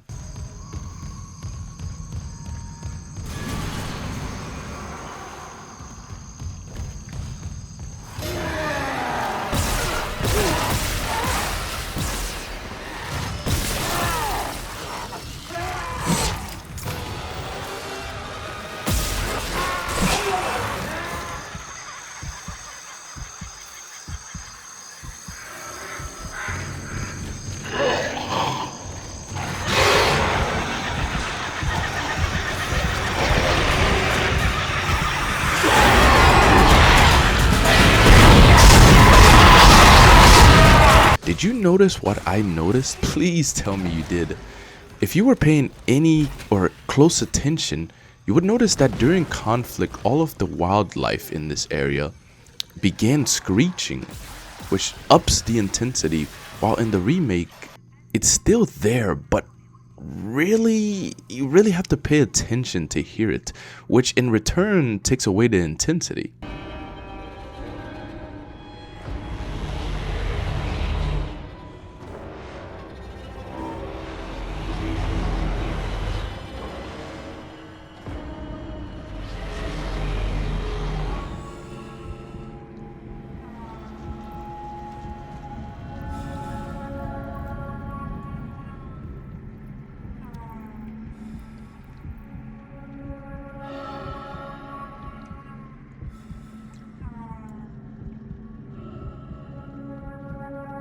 Holy night and day difference, down to the lighting, the fog, and not to mention the sound that the traveling light makes in this room. I love how in the original it is very quiet, very little ambient, while in the remake they're playing some soundtrack that doesn't match the tone at all. During this section we meet our newest enemy, the Exploder. Now we have to play a little game again. I want you to close your eyes and yes, I want you to actually answer and listen. Tell me which one is the remake and which one is the original. This shouldn't be hard at all from how far we are in this video.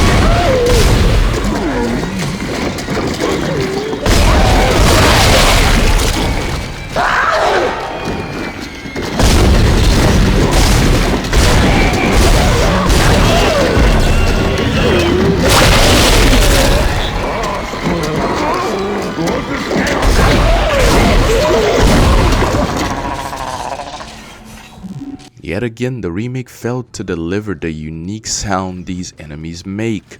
I promise, I did not lower the audio of any of the games. The remake is just that low. Following this room, we head to the next room where all vegetation has died.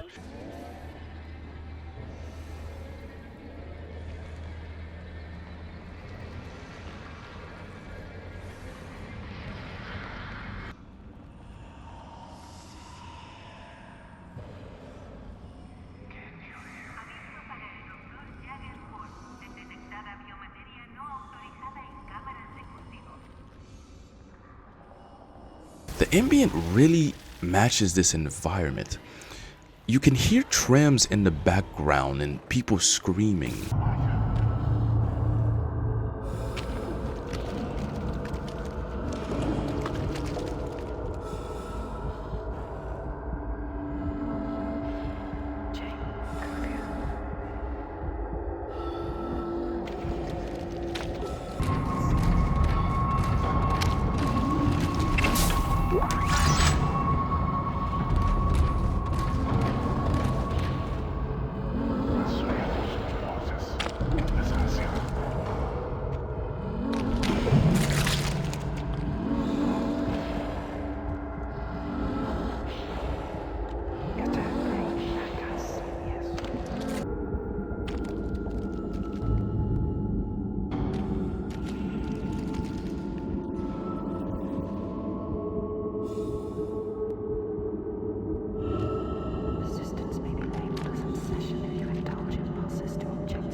This part of the ship, just the mood makes so much sense.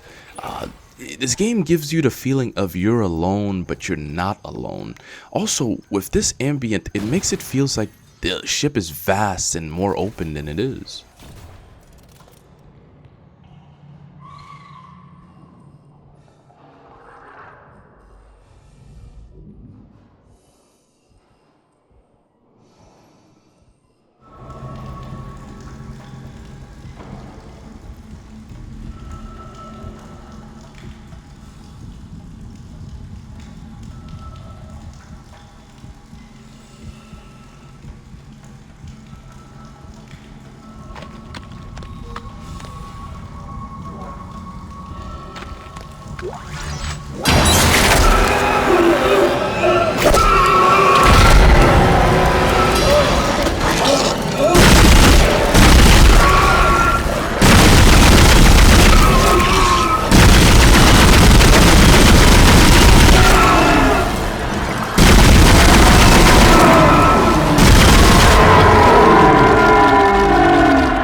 While I liked how the remake psyched the player out by making them think they could leave, but it also failed because the tentacles made no sound. It just appeared behind Isaac and grabbed him.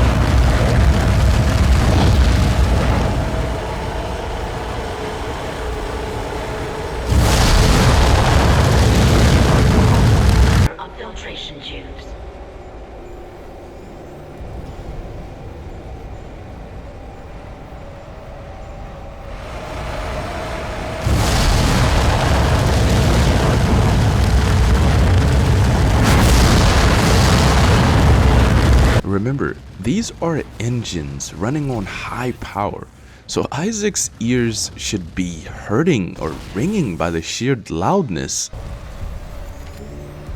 Warning. Thermodynamic purifiers malfunctioning. Stand clear of filtration tubes.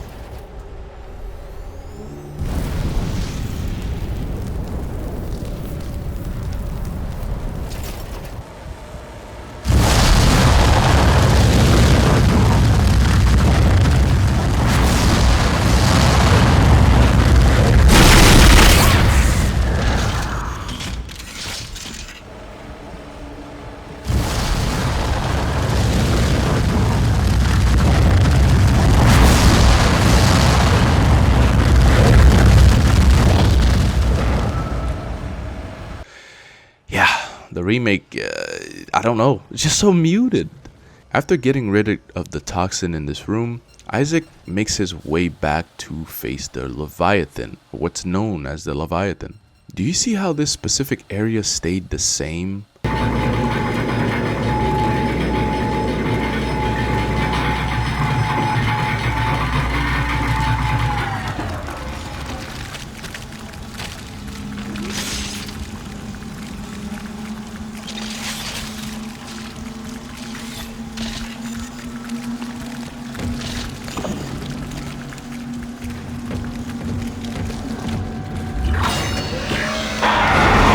How in the original we tread through a different path where all the plants and vegetation died by the Leviathan, showing what the Leviathan did to the oxygen supply.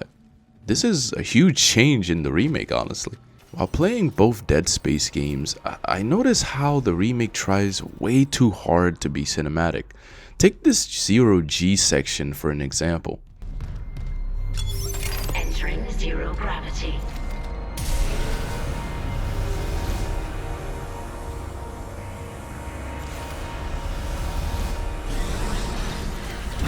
Do you see how the remake incorporates more violence and horns just to reveal what should almost be relaxing and scary at the same time?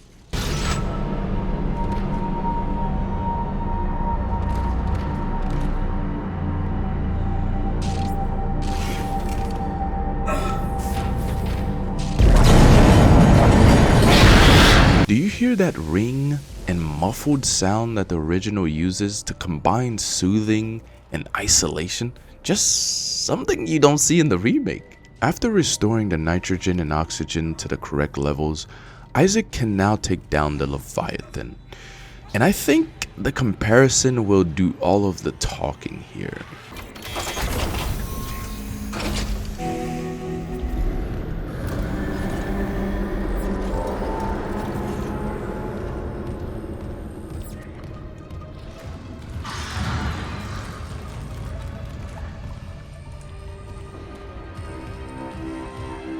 Okay, no, I have to butt in. These are just two different presentations. This is supposed to be the reveal to the Leviathan.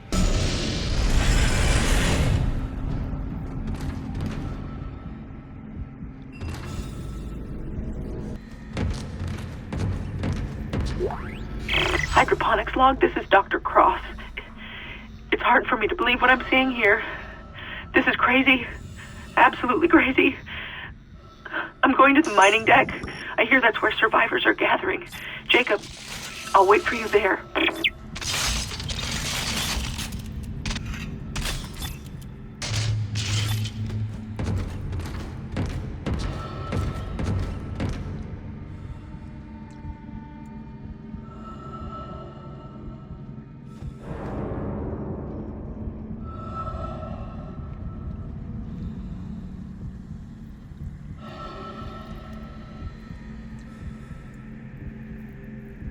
In the original, before walking through the door, you can see the infestation. You can hear the creature screaming. And when the filtration didn't fully work, Isaac had to go in there himself and take down the Leviathan. While in the remake,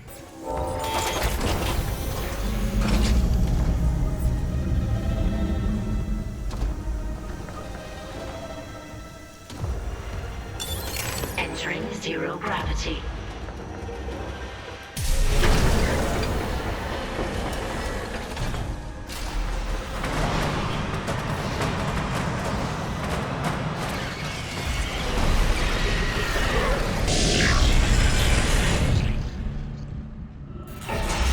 Entering zero gravity.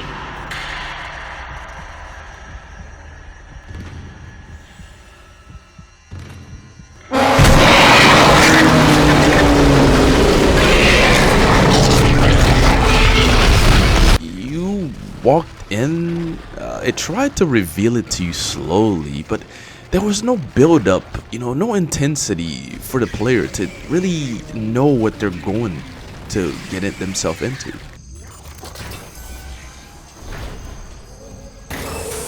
Toxic hazard detected. Isaac, where are you? Help me.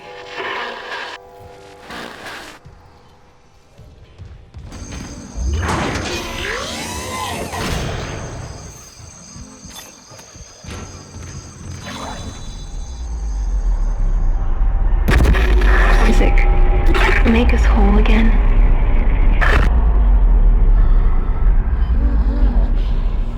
Just the sheer presentation is just not as good as the original.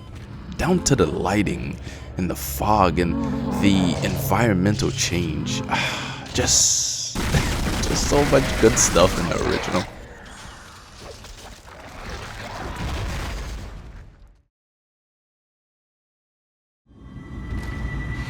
This may be our last chance of getting out of here alive, Isaac. There's an asteroid loaded up in the mining bay waiting to be smelted. If you attach the SOS beacon to it, you can launch it away from the ship to make a clean broadcast. The beacon's on the maintenance subdeck. You can launch the asteroid from the control room. Damn, the control room is locked. Chapter 7 is where I notice how grunge this part of the ship is. And it's understandable because this is where most of the crew does its dirty work.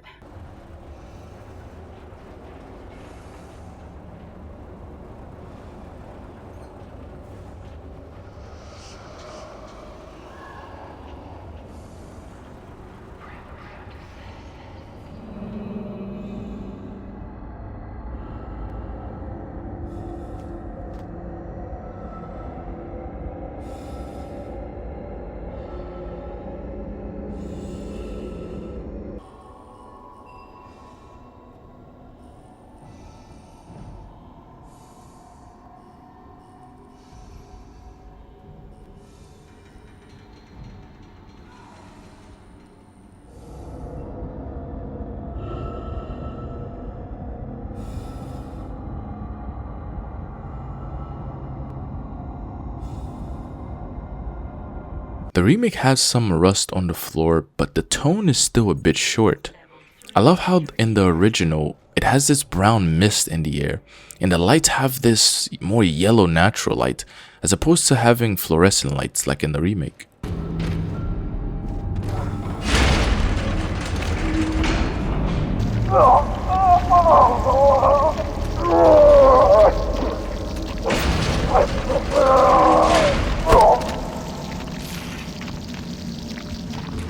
Instead of that, the remake, does not have it. Oh wait, it does, just a lesser version of that.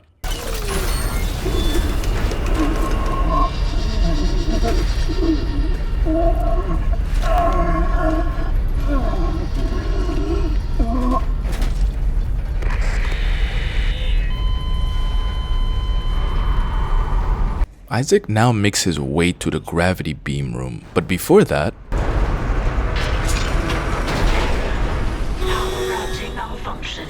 Please stand by.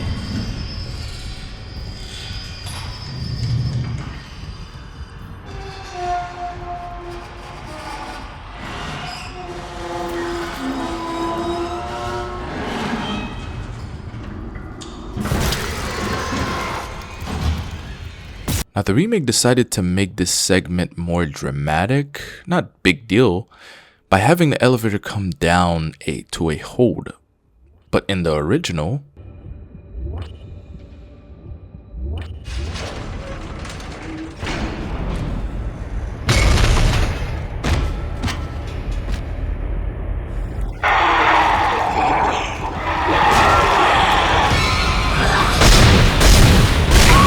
the game once again distracts the player by dropping a severed arm, which I'm guessing stems from a dead body somewhere, and then the Necromorphs come in.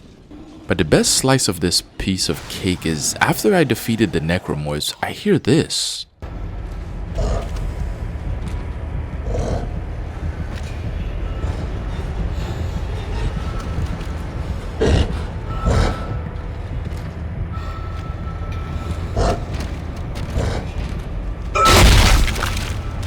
Not the biggest deal, but it was a bit unsettling.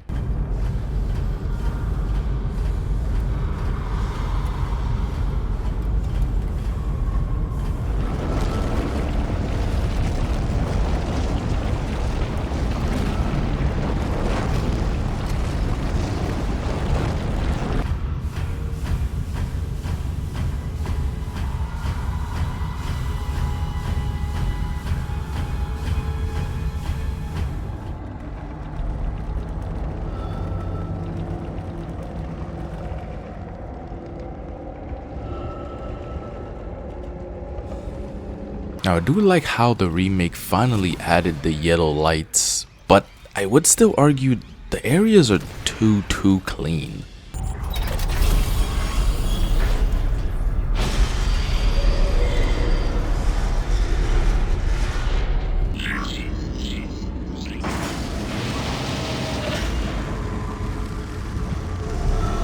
Did you see that?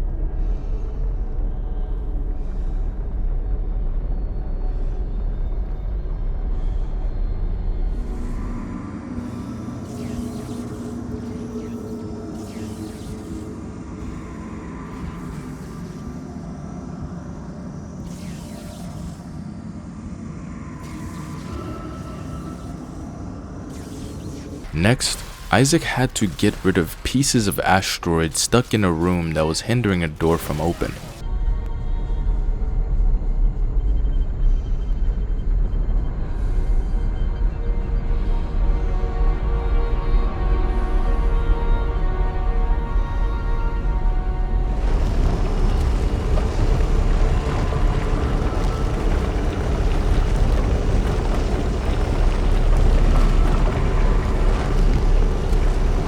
Replaying the original game, I love how every room seemed different. It's also very immersive to see Isaac do different tasks that would seem realistic for like an engineer or anyone that worked on a ship. I love how the pieces of asteroids disintegrate as they go into the beam, while in the remake, they just explode? What? If you didn't believe me that the original game has great scare sequences, well, here's another one.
Next, Isaac makes his way to maintenance.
I love how sickening the original makes you feel. While the remake, you can't really see anything, but I will say I like how some of the slime of the infection drops on Isaac. Neat touch.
I have no words. The original game has that feeling of what's in the dark.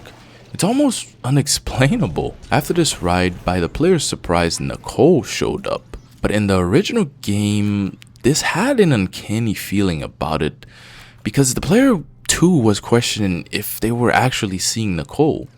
This is why Isaac not saying anything or being silent works here. I thought I'd never see you again.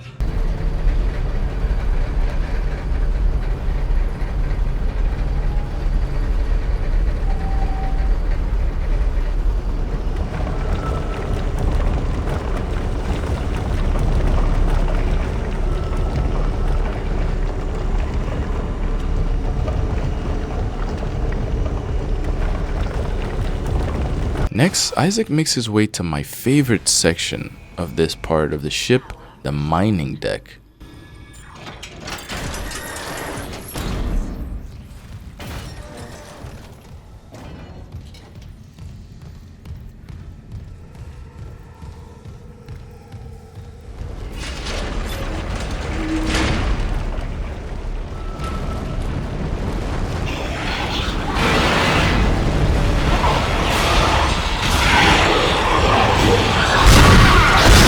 Yeah, not even close.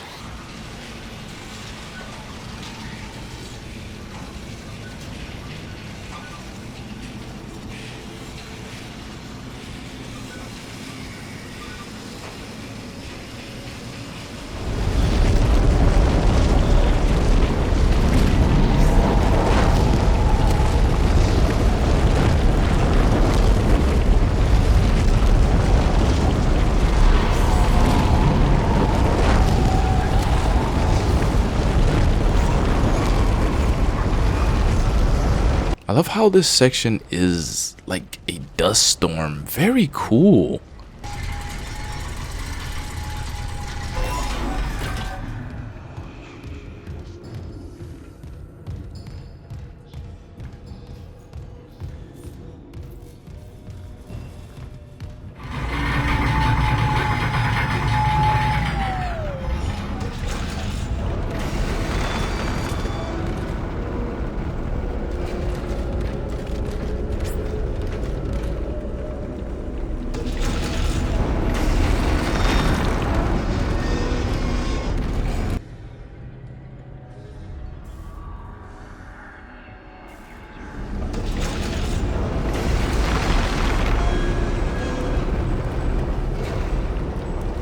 God, I love the reddish brown looks to this area, as if the entire room is covered with blood.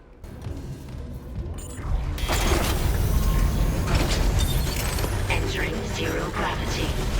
People figured out a plan? The asteroid's held by a few gravity tethers. There's no emergency shutdown. I'll have to disable them the hard way. Plant the SOS beacon on the surface. Okay.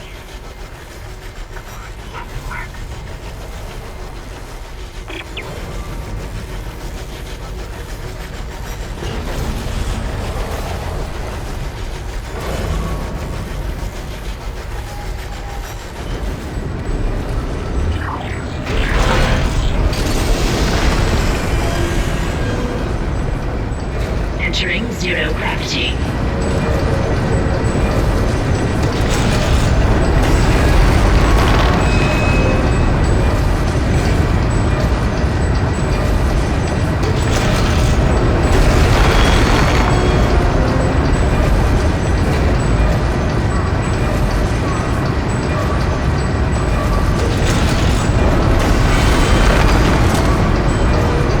So this is where the debris is coming from this asteroid that's stuck in this room.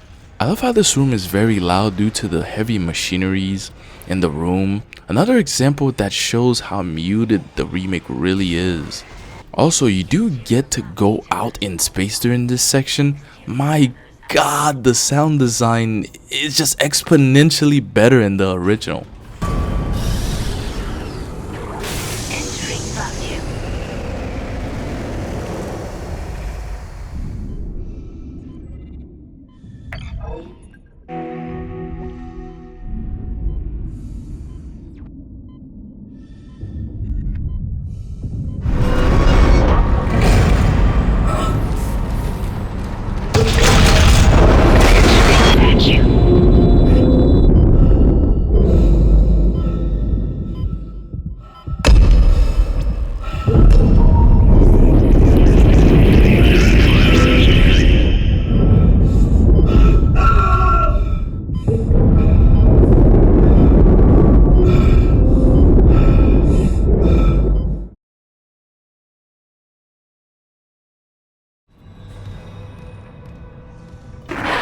We did it.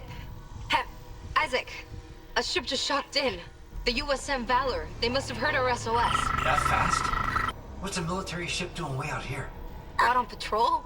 Whatever, right now I take a rescue from a fucking magpie. Chapter 8 is where I notice how poorly acted the scenes are in the remake. This chapter is fairly short. Isaac is on another engineering job, this time having to fix the comm array. Time for us to play a little game again, and I know you love these. As we enter the comm array room, I just want you, based on sound, to tell me which one is the remake and which one is the original.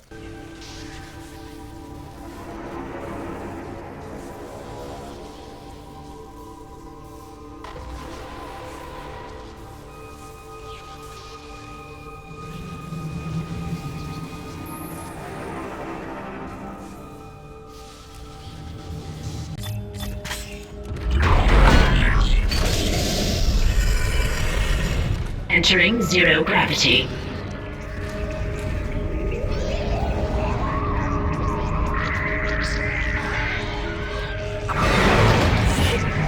The remake played the same trumpet and trombone heavy sound in every single room you go into. What I love about the original is that whenever the game reveals a new room or area to the player, the music makes note of that. A little detail that makes every specific section more memorable.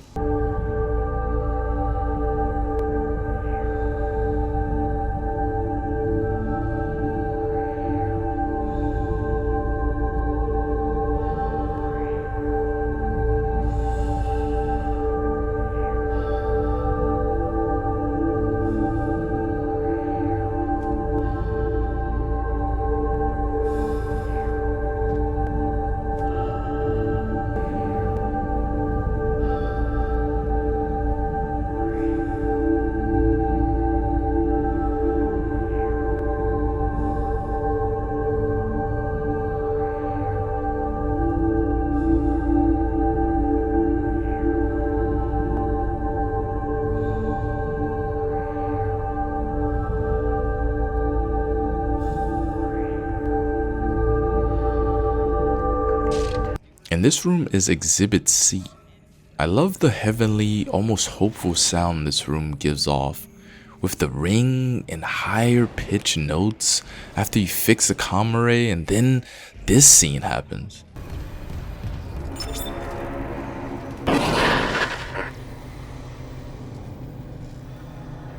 This is USM Valor, widecasting on all frequencies to USG Ishimura in response to your SOS. We've picked up your escape pod number 47 and are en route to your position. This message will repeat every 30 seconds until you respond.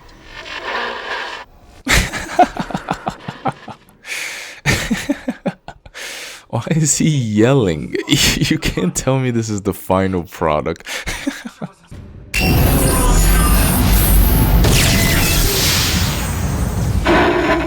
This is USM Valor, widecasting on all frequencies to USG Ishimura in response to your SOS. We picked up your escape pod, number 47, and are en route to your position. This message will repeat every 30 seconds until you respond.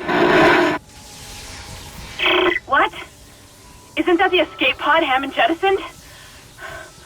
One of those things was on board. No! No, this isn't going to happen. USM Valor! Come in, Valor! Our signal isn't strong enough. I'm going to open the blast doors to boost the signal. Error. Look how in the original the soldier seems suspicious and very menacing. This was done correctly because the game didn't reveal how he looked yet. And not to mention he was also speaking in a monotone voice.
I mean, my god, can the remake produce any sounds correctly?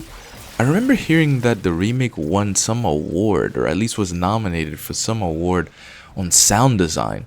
How in God's green earth did they even come close to winning, or even nominated? It's not even close to the original.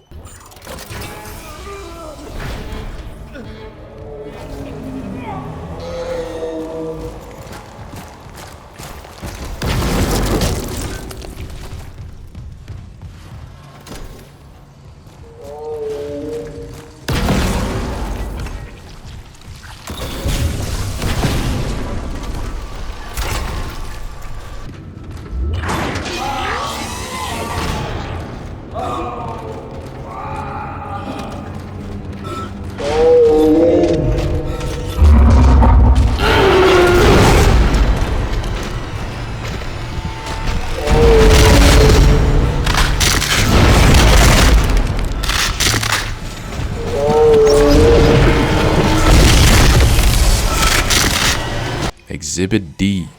Listen to the crackle of the divider and the bass of the noise it makes when it's screeching at you. Just great stuff. So after fixing the comm array, the USM Valor crashed into the Ishimura, and the Necromorphs made their way into their ship. Yes! Finally! USM Valor, this is Kendra Daniels on the USG Ishimura. Do not open the escape pod. Repeat, do not open that escape pod. Do you read?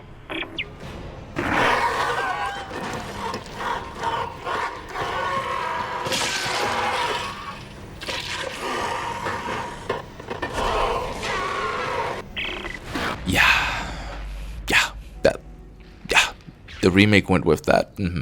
I don't think I need to explain why that's bad. USM Valor, this is Kendra Daniels on the USG Ishimura. Come in.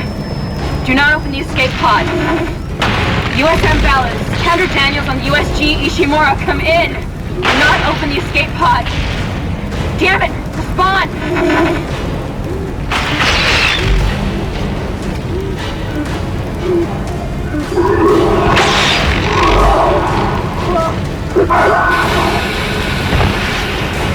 Why did they open the pod?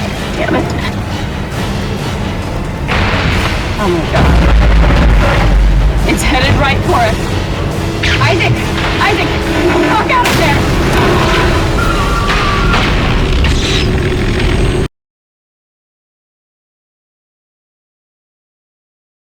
Chapter 9 is my favorite chapter in this entire game. I felt like it combined everything good about Dead Space into one section very well. For Chapter 9, the mission is to get a device from the USM Valor. So Isaac now has to survive through all of this catastrophe. Chapter 9's layout is heavily changed in the remake, so I'll find the right places to compare here.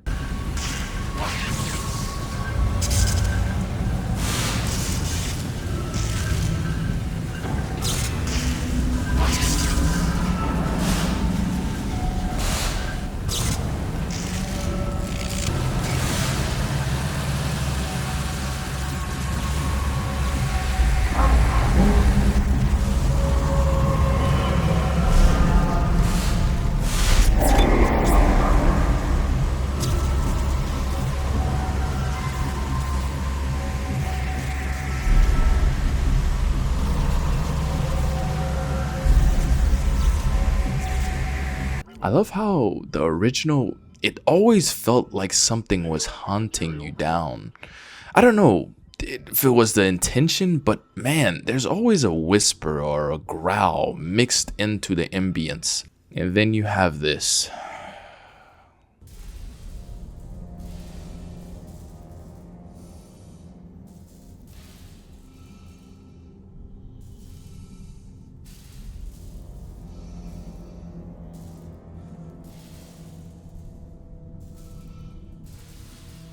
Chapter 9 is where we first encountered the Twitcher Necromorph. I personally think this is the most frightening enemy in the game, and that's because it closes the gap on you very fast just to trap you in some corner.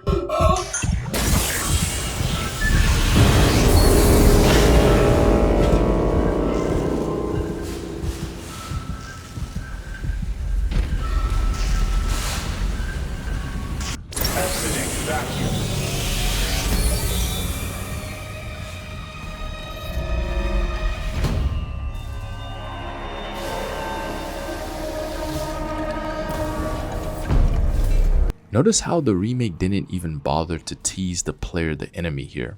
While the original, you have never seen the Necromorphs move this fast, so revealing it but only for the player to get a slight vision of it is terrifying. Now the next comparison will be a little longer than usual, because I think it would behoove you to witness how the original game sets up the player and how the remake tried to set up the player.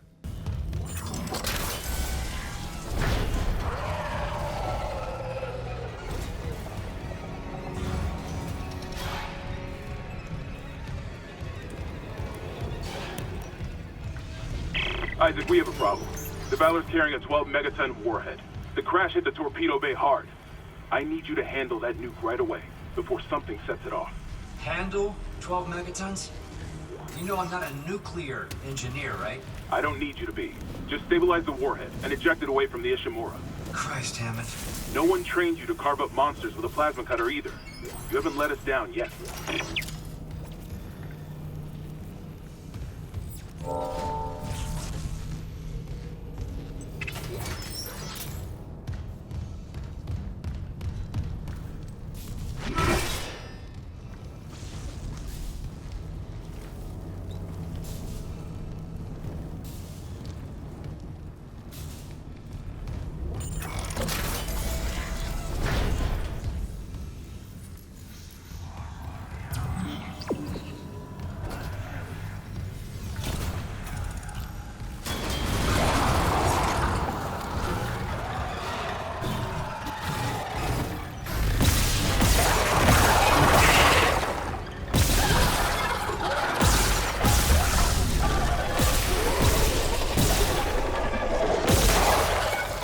Do you notice how the remake have no sense of leading up to the Twitcher trapping you? There's no mood, no ambience, at least that I could hear. And the lighting, why is it so lit in this room? While the original sets up beautifully.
The infection process is doing something strange to these soldiers. They all have built-in stasis units in their body armor. The infection is merging the stasis unit into their flesh or something, making them move fast. Real fast. Be careful.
how the Twitcher is just leading you up slowly into a trap. I love how also this area makes the player engage with those pillars just to violently disrupt them.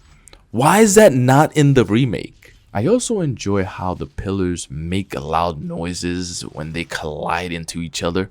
Small little scares from the environment. Cool detail, man. The next sequences are totally different between the two games.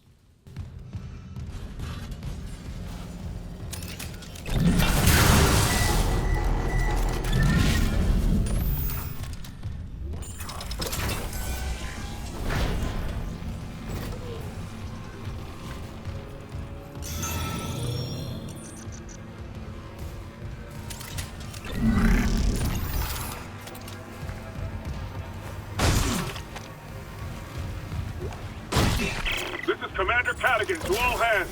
We have been boarded by hostile forces. Hostiles are alien. Repeat, alien and extremely dangerous. All personnel to arms. Fire at will.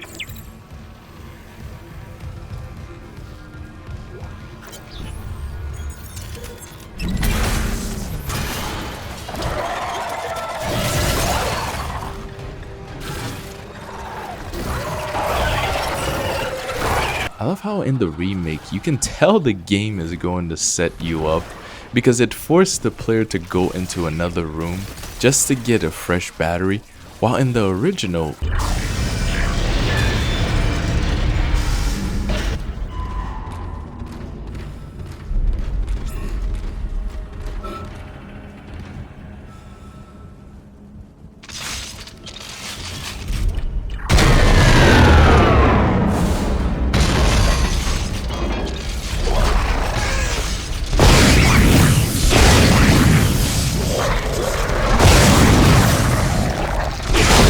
it gave you two doors to pick from. One has rubbles behind it, which you don't know, and one, the battery pops out and scared the shiza out of the player.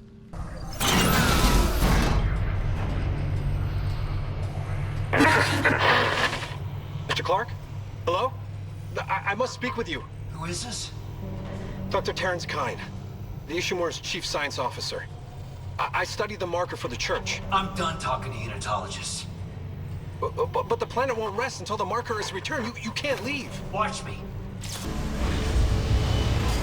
Mr. Clark, I need to speak with you.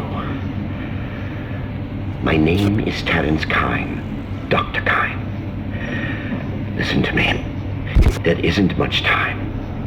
If you really can repair the shuttle... Here's one question I have for you, viewer.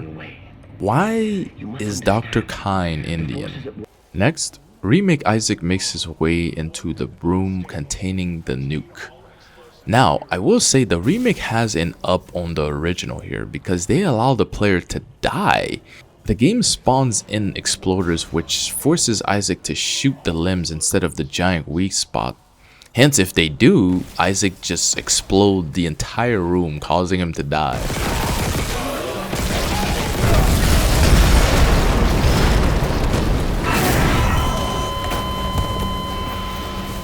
Very cool, but sound design wise, the original still keeps that creepy and weird atmosphere it's been having. Contain all explosive materials.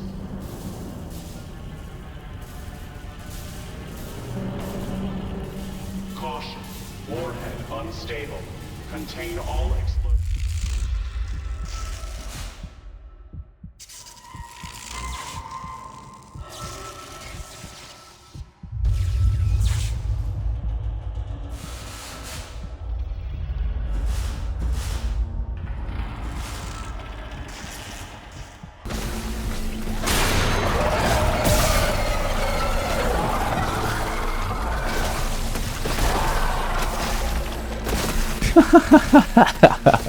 I love how the Twitcher runs past you just to die.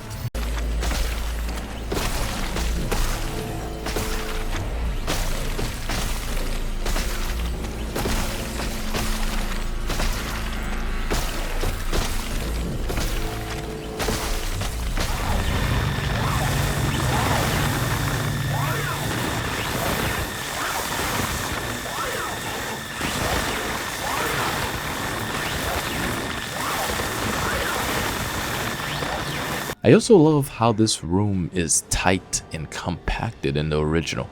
Adds to the mess that's going on here. After the infirmary, Isaac finds himself in the cargo bay, and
during this section, both game locks you in this room and you have to clear out all of the enemies. Now, one thing I noticed in the remake is how the game spawns in enemies. Remember towards the beginning when I said enemies in the original spawns in a way that traps the player? Well, that comes into play here.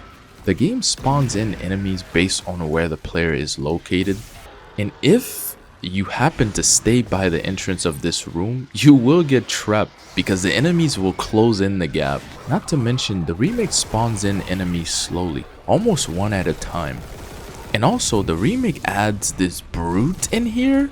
I think that's just them making up for the area that they cut out, which we will get into later. Another thing I notice is how the Twitchers behave. Because of Isaac's mobility, he just outruns the Twitchers sometimes. While in the original, the sluggish way of Isaac causes the Twitchers to have a huge advantage on him, making him not able to turn around fully, especially when he's badly hurt. After this, we travel to the engine room that contains the piece we were desperately searching for, and it's about what you expect from the remake.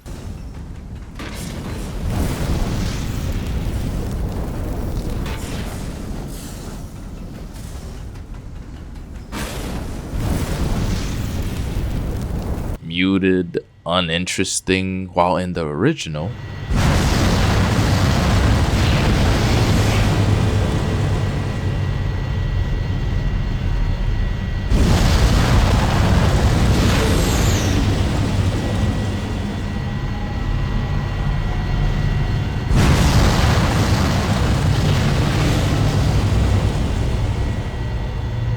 loud and intense.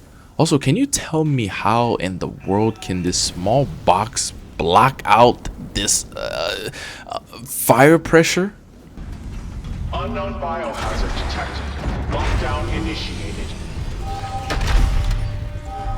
Another malfunction. Half the Ishimura's in the red. Someone get the door open. Chin? Christ, what did that thing do to you? Help me get him to the Kelly. Shoot him. It's not shit. Shoot him! Chin? No. You're what killed him. Oh God.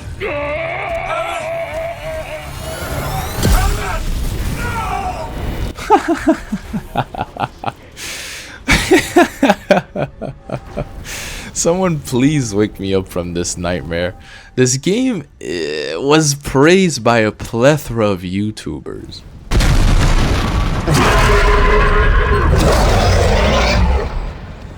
Isaac! Over here! I've been trying to reach you with my phone was out. You got the singularity code, that's our ticket out of here. Get that code to go! Don't wait for me! Oh, fuck me!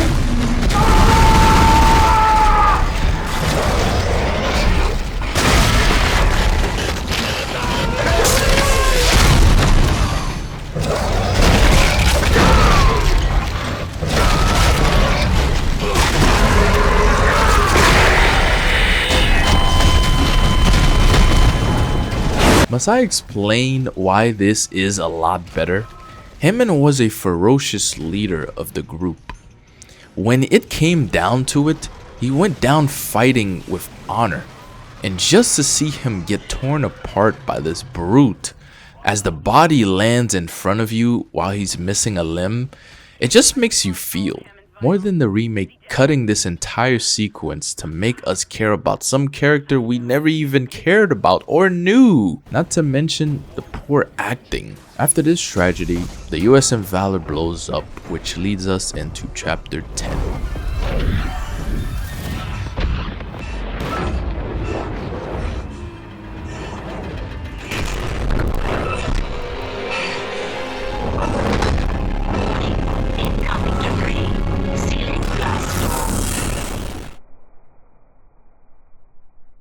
So now do you understand what makes the remake inferior to the original? Before we carry on, I did want to go over some of the enemies that you encountered during this horrific journey. Because the remake didn't just butcher the environmental sound design, but the enemies suffered too.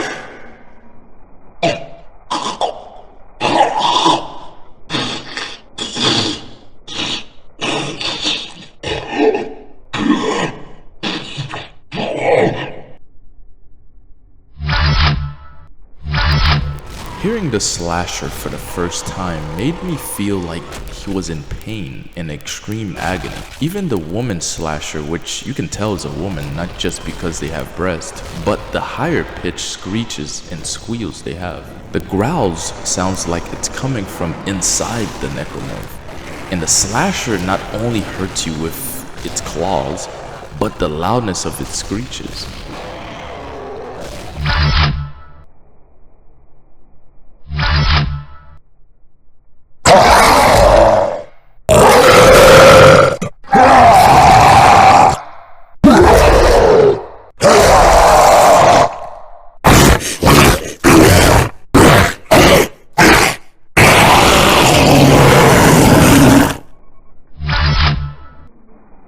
The enhanced slasher has not only a growl, but a roar.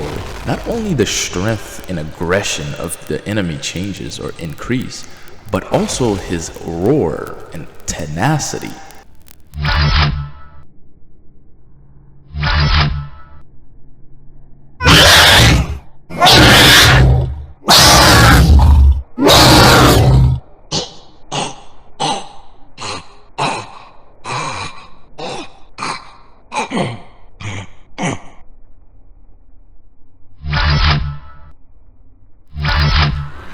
The lurker lets out a loud bass squeal, almost trying to live up to its predecessor, the Leaper, or even the slashers.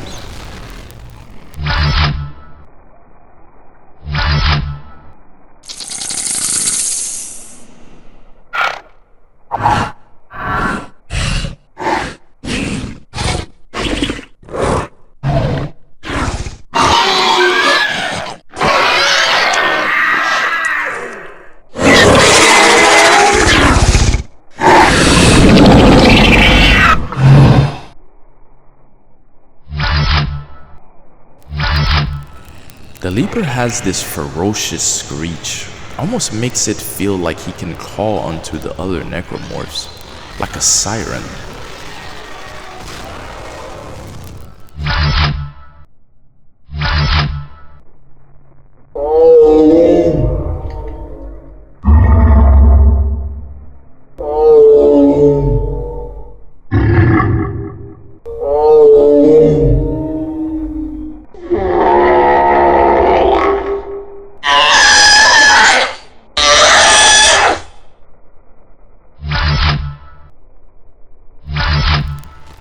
This enemy doesn't need to be seen to feel his presence. The bassy squeal almost rumbles the air, making his presence known from that alone. Just like the ocean feels empty and dark, so does space. And this enemy reminds me of like a whale, how it signals itself.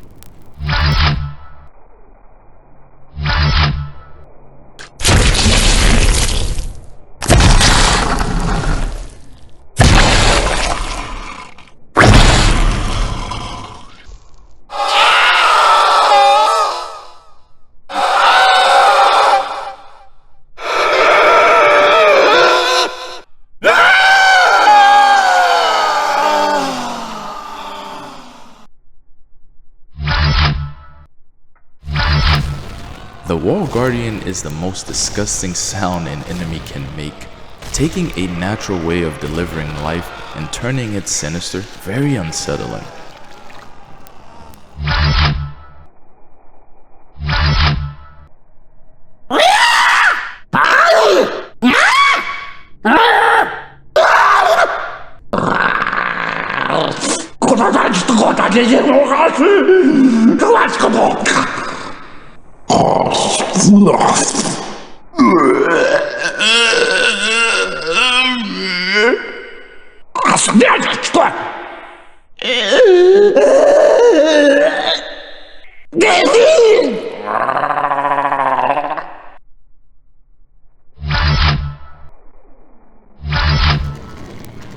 The exploder carries a pouch on its left, but calls out as if it's talking to the player.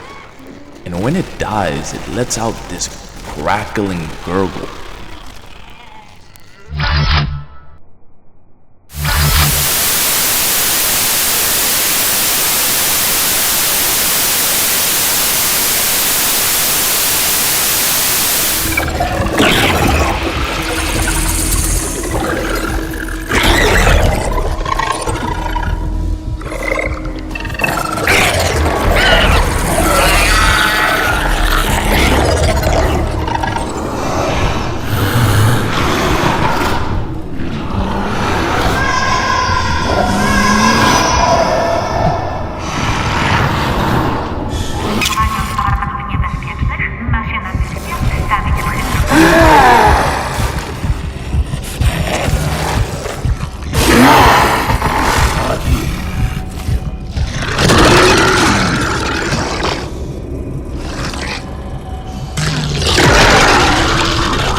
Now, what did we learn between the two games?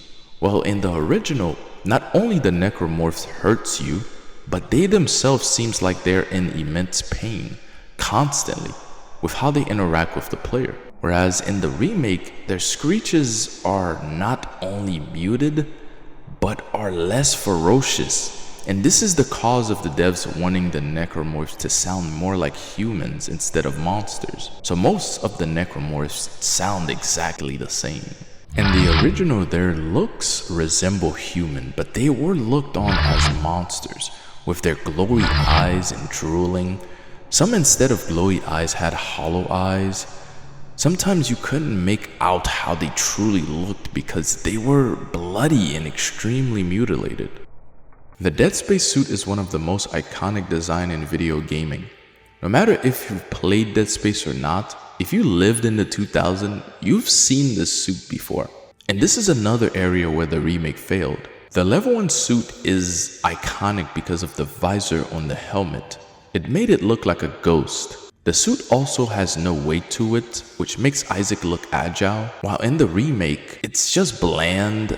They couldn't even bother recreating the ghost visor. Level 2 suit is different in its way because it added armor plates onto the suit. The remake added plates onto the suit as well, but they do not protrude out as much as the original. This suit is where I noticed how clean and unused the suits looked in the remake. Not only parts of the environment looked too clean and reflective, the suits suffered from that as well. Level 3 suit is the most iconic out of the 3 suits because this is the suit that was advertised for the game. And the remake couldn't even bother to do this suit correctly. Somehow the more plates that are added on the suit, the less bulky it looks.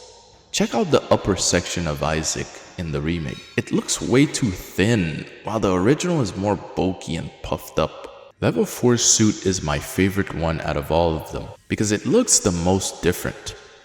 While the remake one looks a bit bulky now, it also looks a bit goofy, with nothing going on in the pants area and the fat boots, while in the original, the entire suit has plates, and the helmet's visor is covered up a little bit more.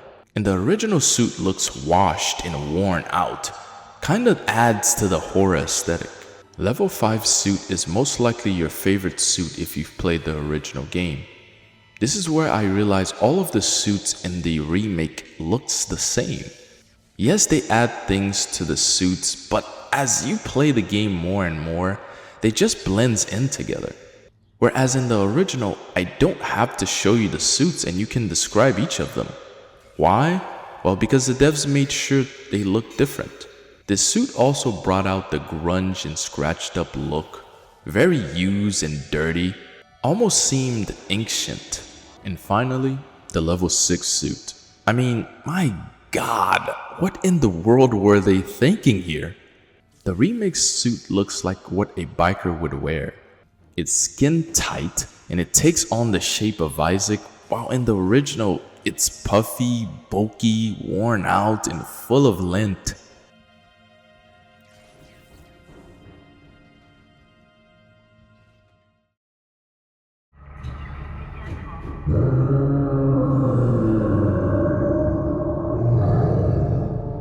Another iconic part of Dead Space are the weapons. I mean tools. The weapons are memorable. The same weapon came back in the remake, but with a major twist. Check this out.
controls in the original had an industrial sound to them. They had a kick to them, very loud, very heavy and sluggish. They weren't meant to be used on flesh, but big asteroids or even some sort of rock. While in the remake, they do not sound like any tools. They have this space laser sound to them, like pa-choom, pa-choom, you know?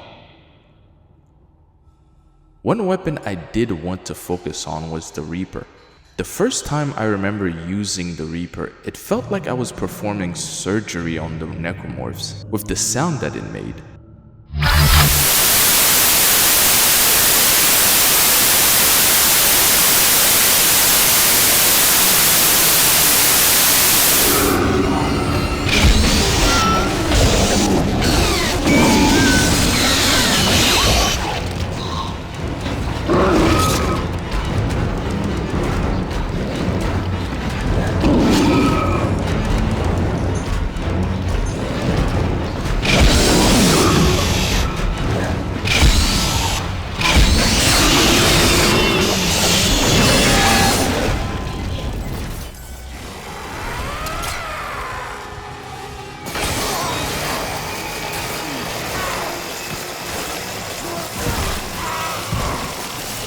While in the remake, that feeling was not present due to the sound design they chose to go with.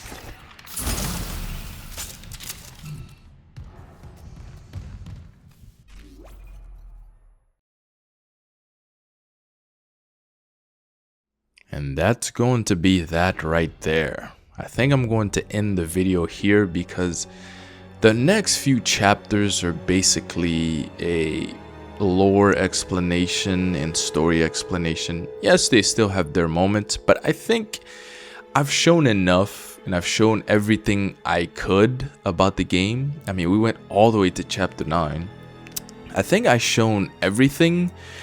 Of course, there's a final boss to the game, and if you decide to play this game for the first time, I guess you get to experience the last few chapters yourself. I believe Dead Space is one of my favorite games of all time because of the experience it gave me. The first time I played the game, just the sound alone, the certain sequences they decide to go with and add into the game, I think really left a huge impression on me.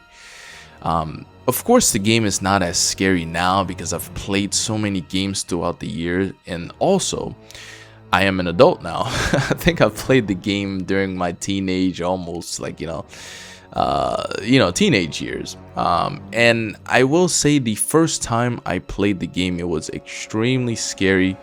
And I know that's what the devs were going for. But the unique part about Dead Space is its UI and its sound design. And the aesthetics to the game is also a bit different. It has this, like, especially when it comes to its lighting, it has this like glowy effect to it. I don't know how to really explain it, but you would have to play the game to really know. I did use footage from the original Xbox 360 version. I did not show the PC version because I think the PC version looks very, very, very good. And I wanted to keep it very original and authentic. So I shown every clip that is shown with comparison is from the original Xbox 360 and to comparing it to the PS5 version of the game. And I will say the original game still looks pretty good.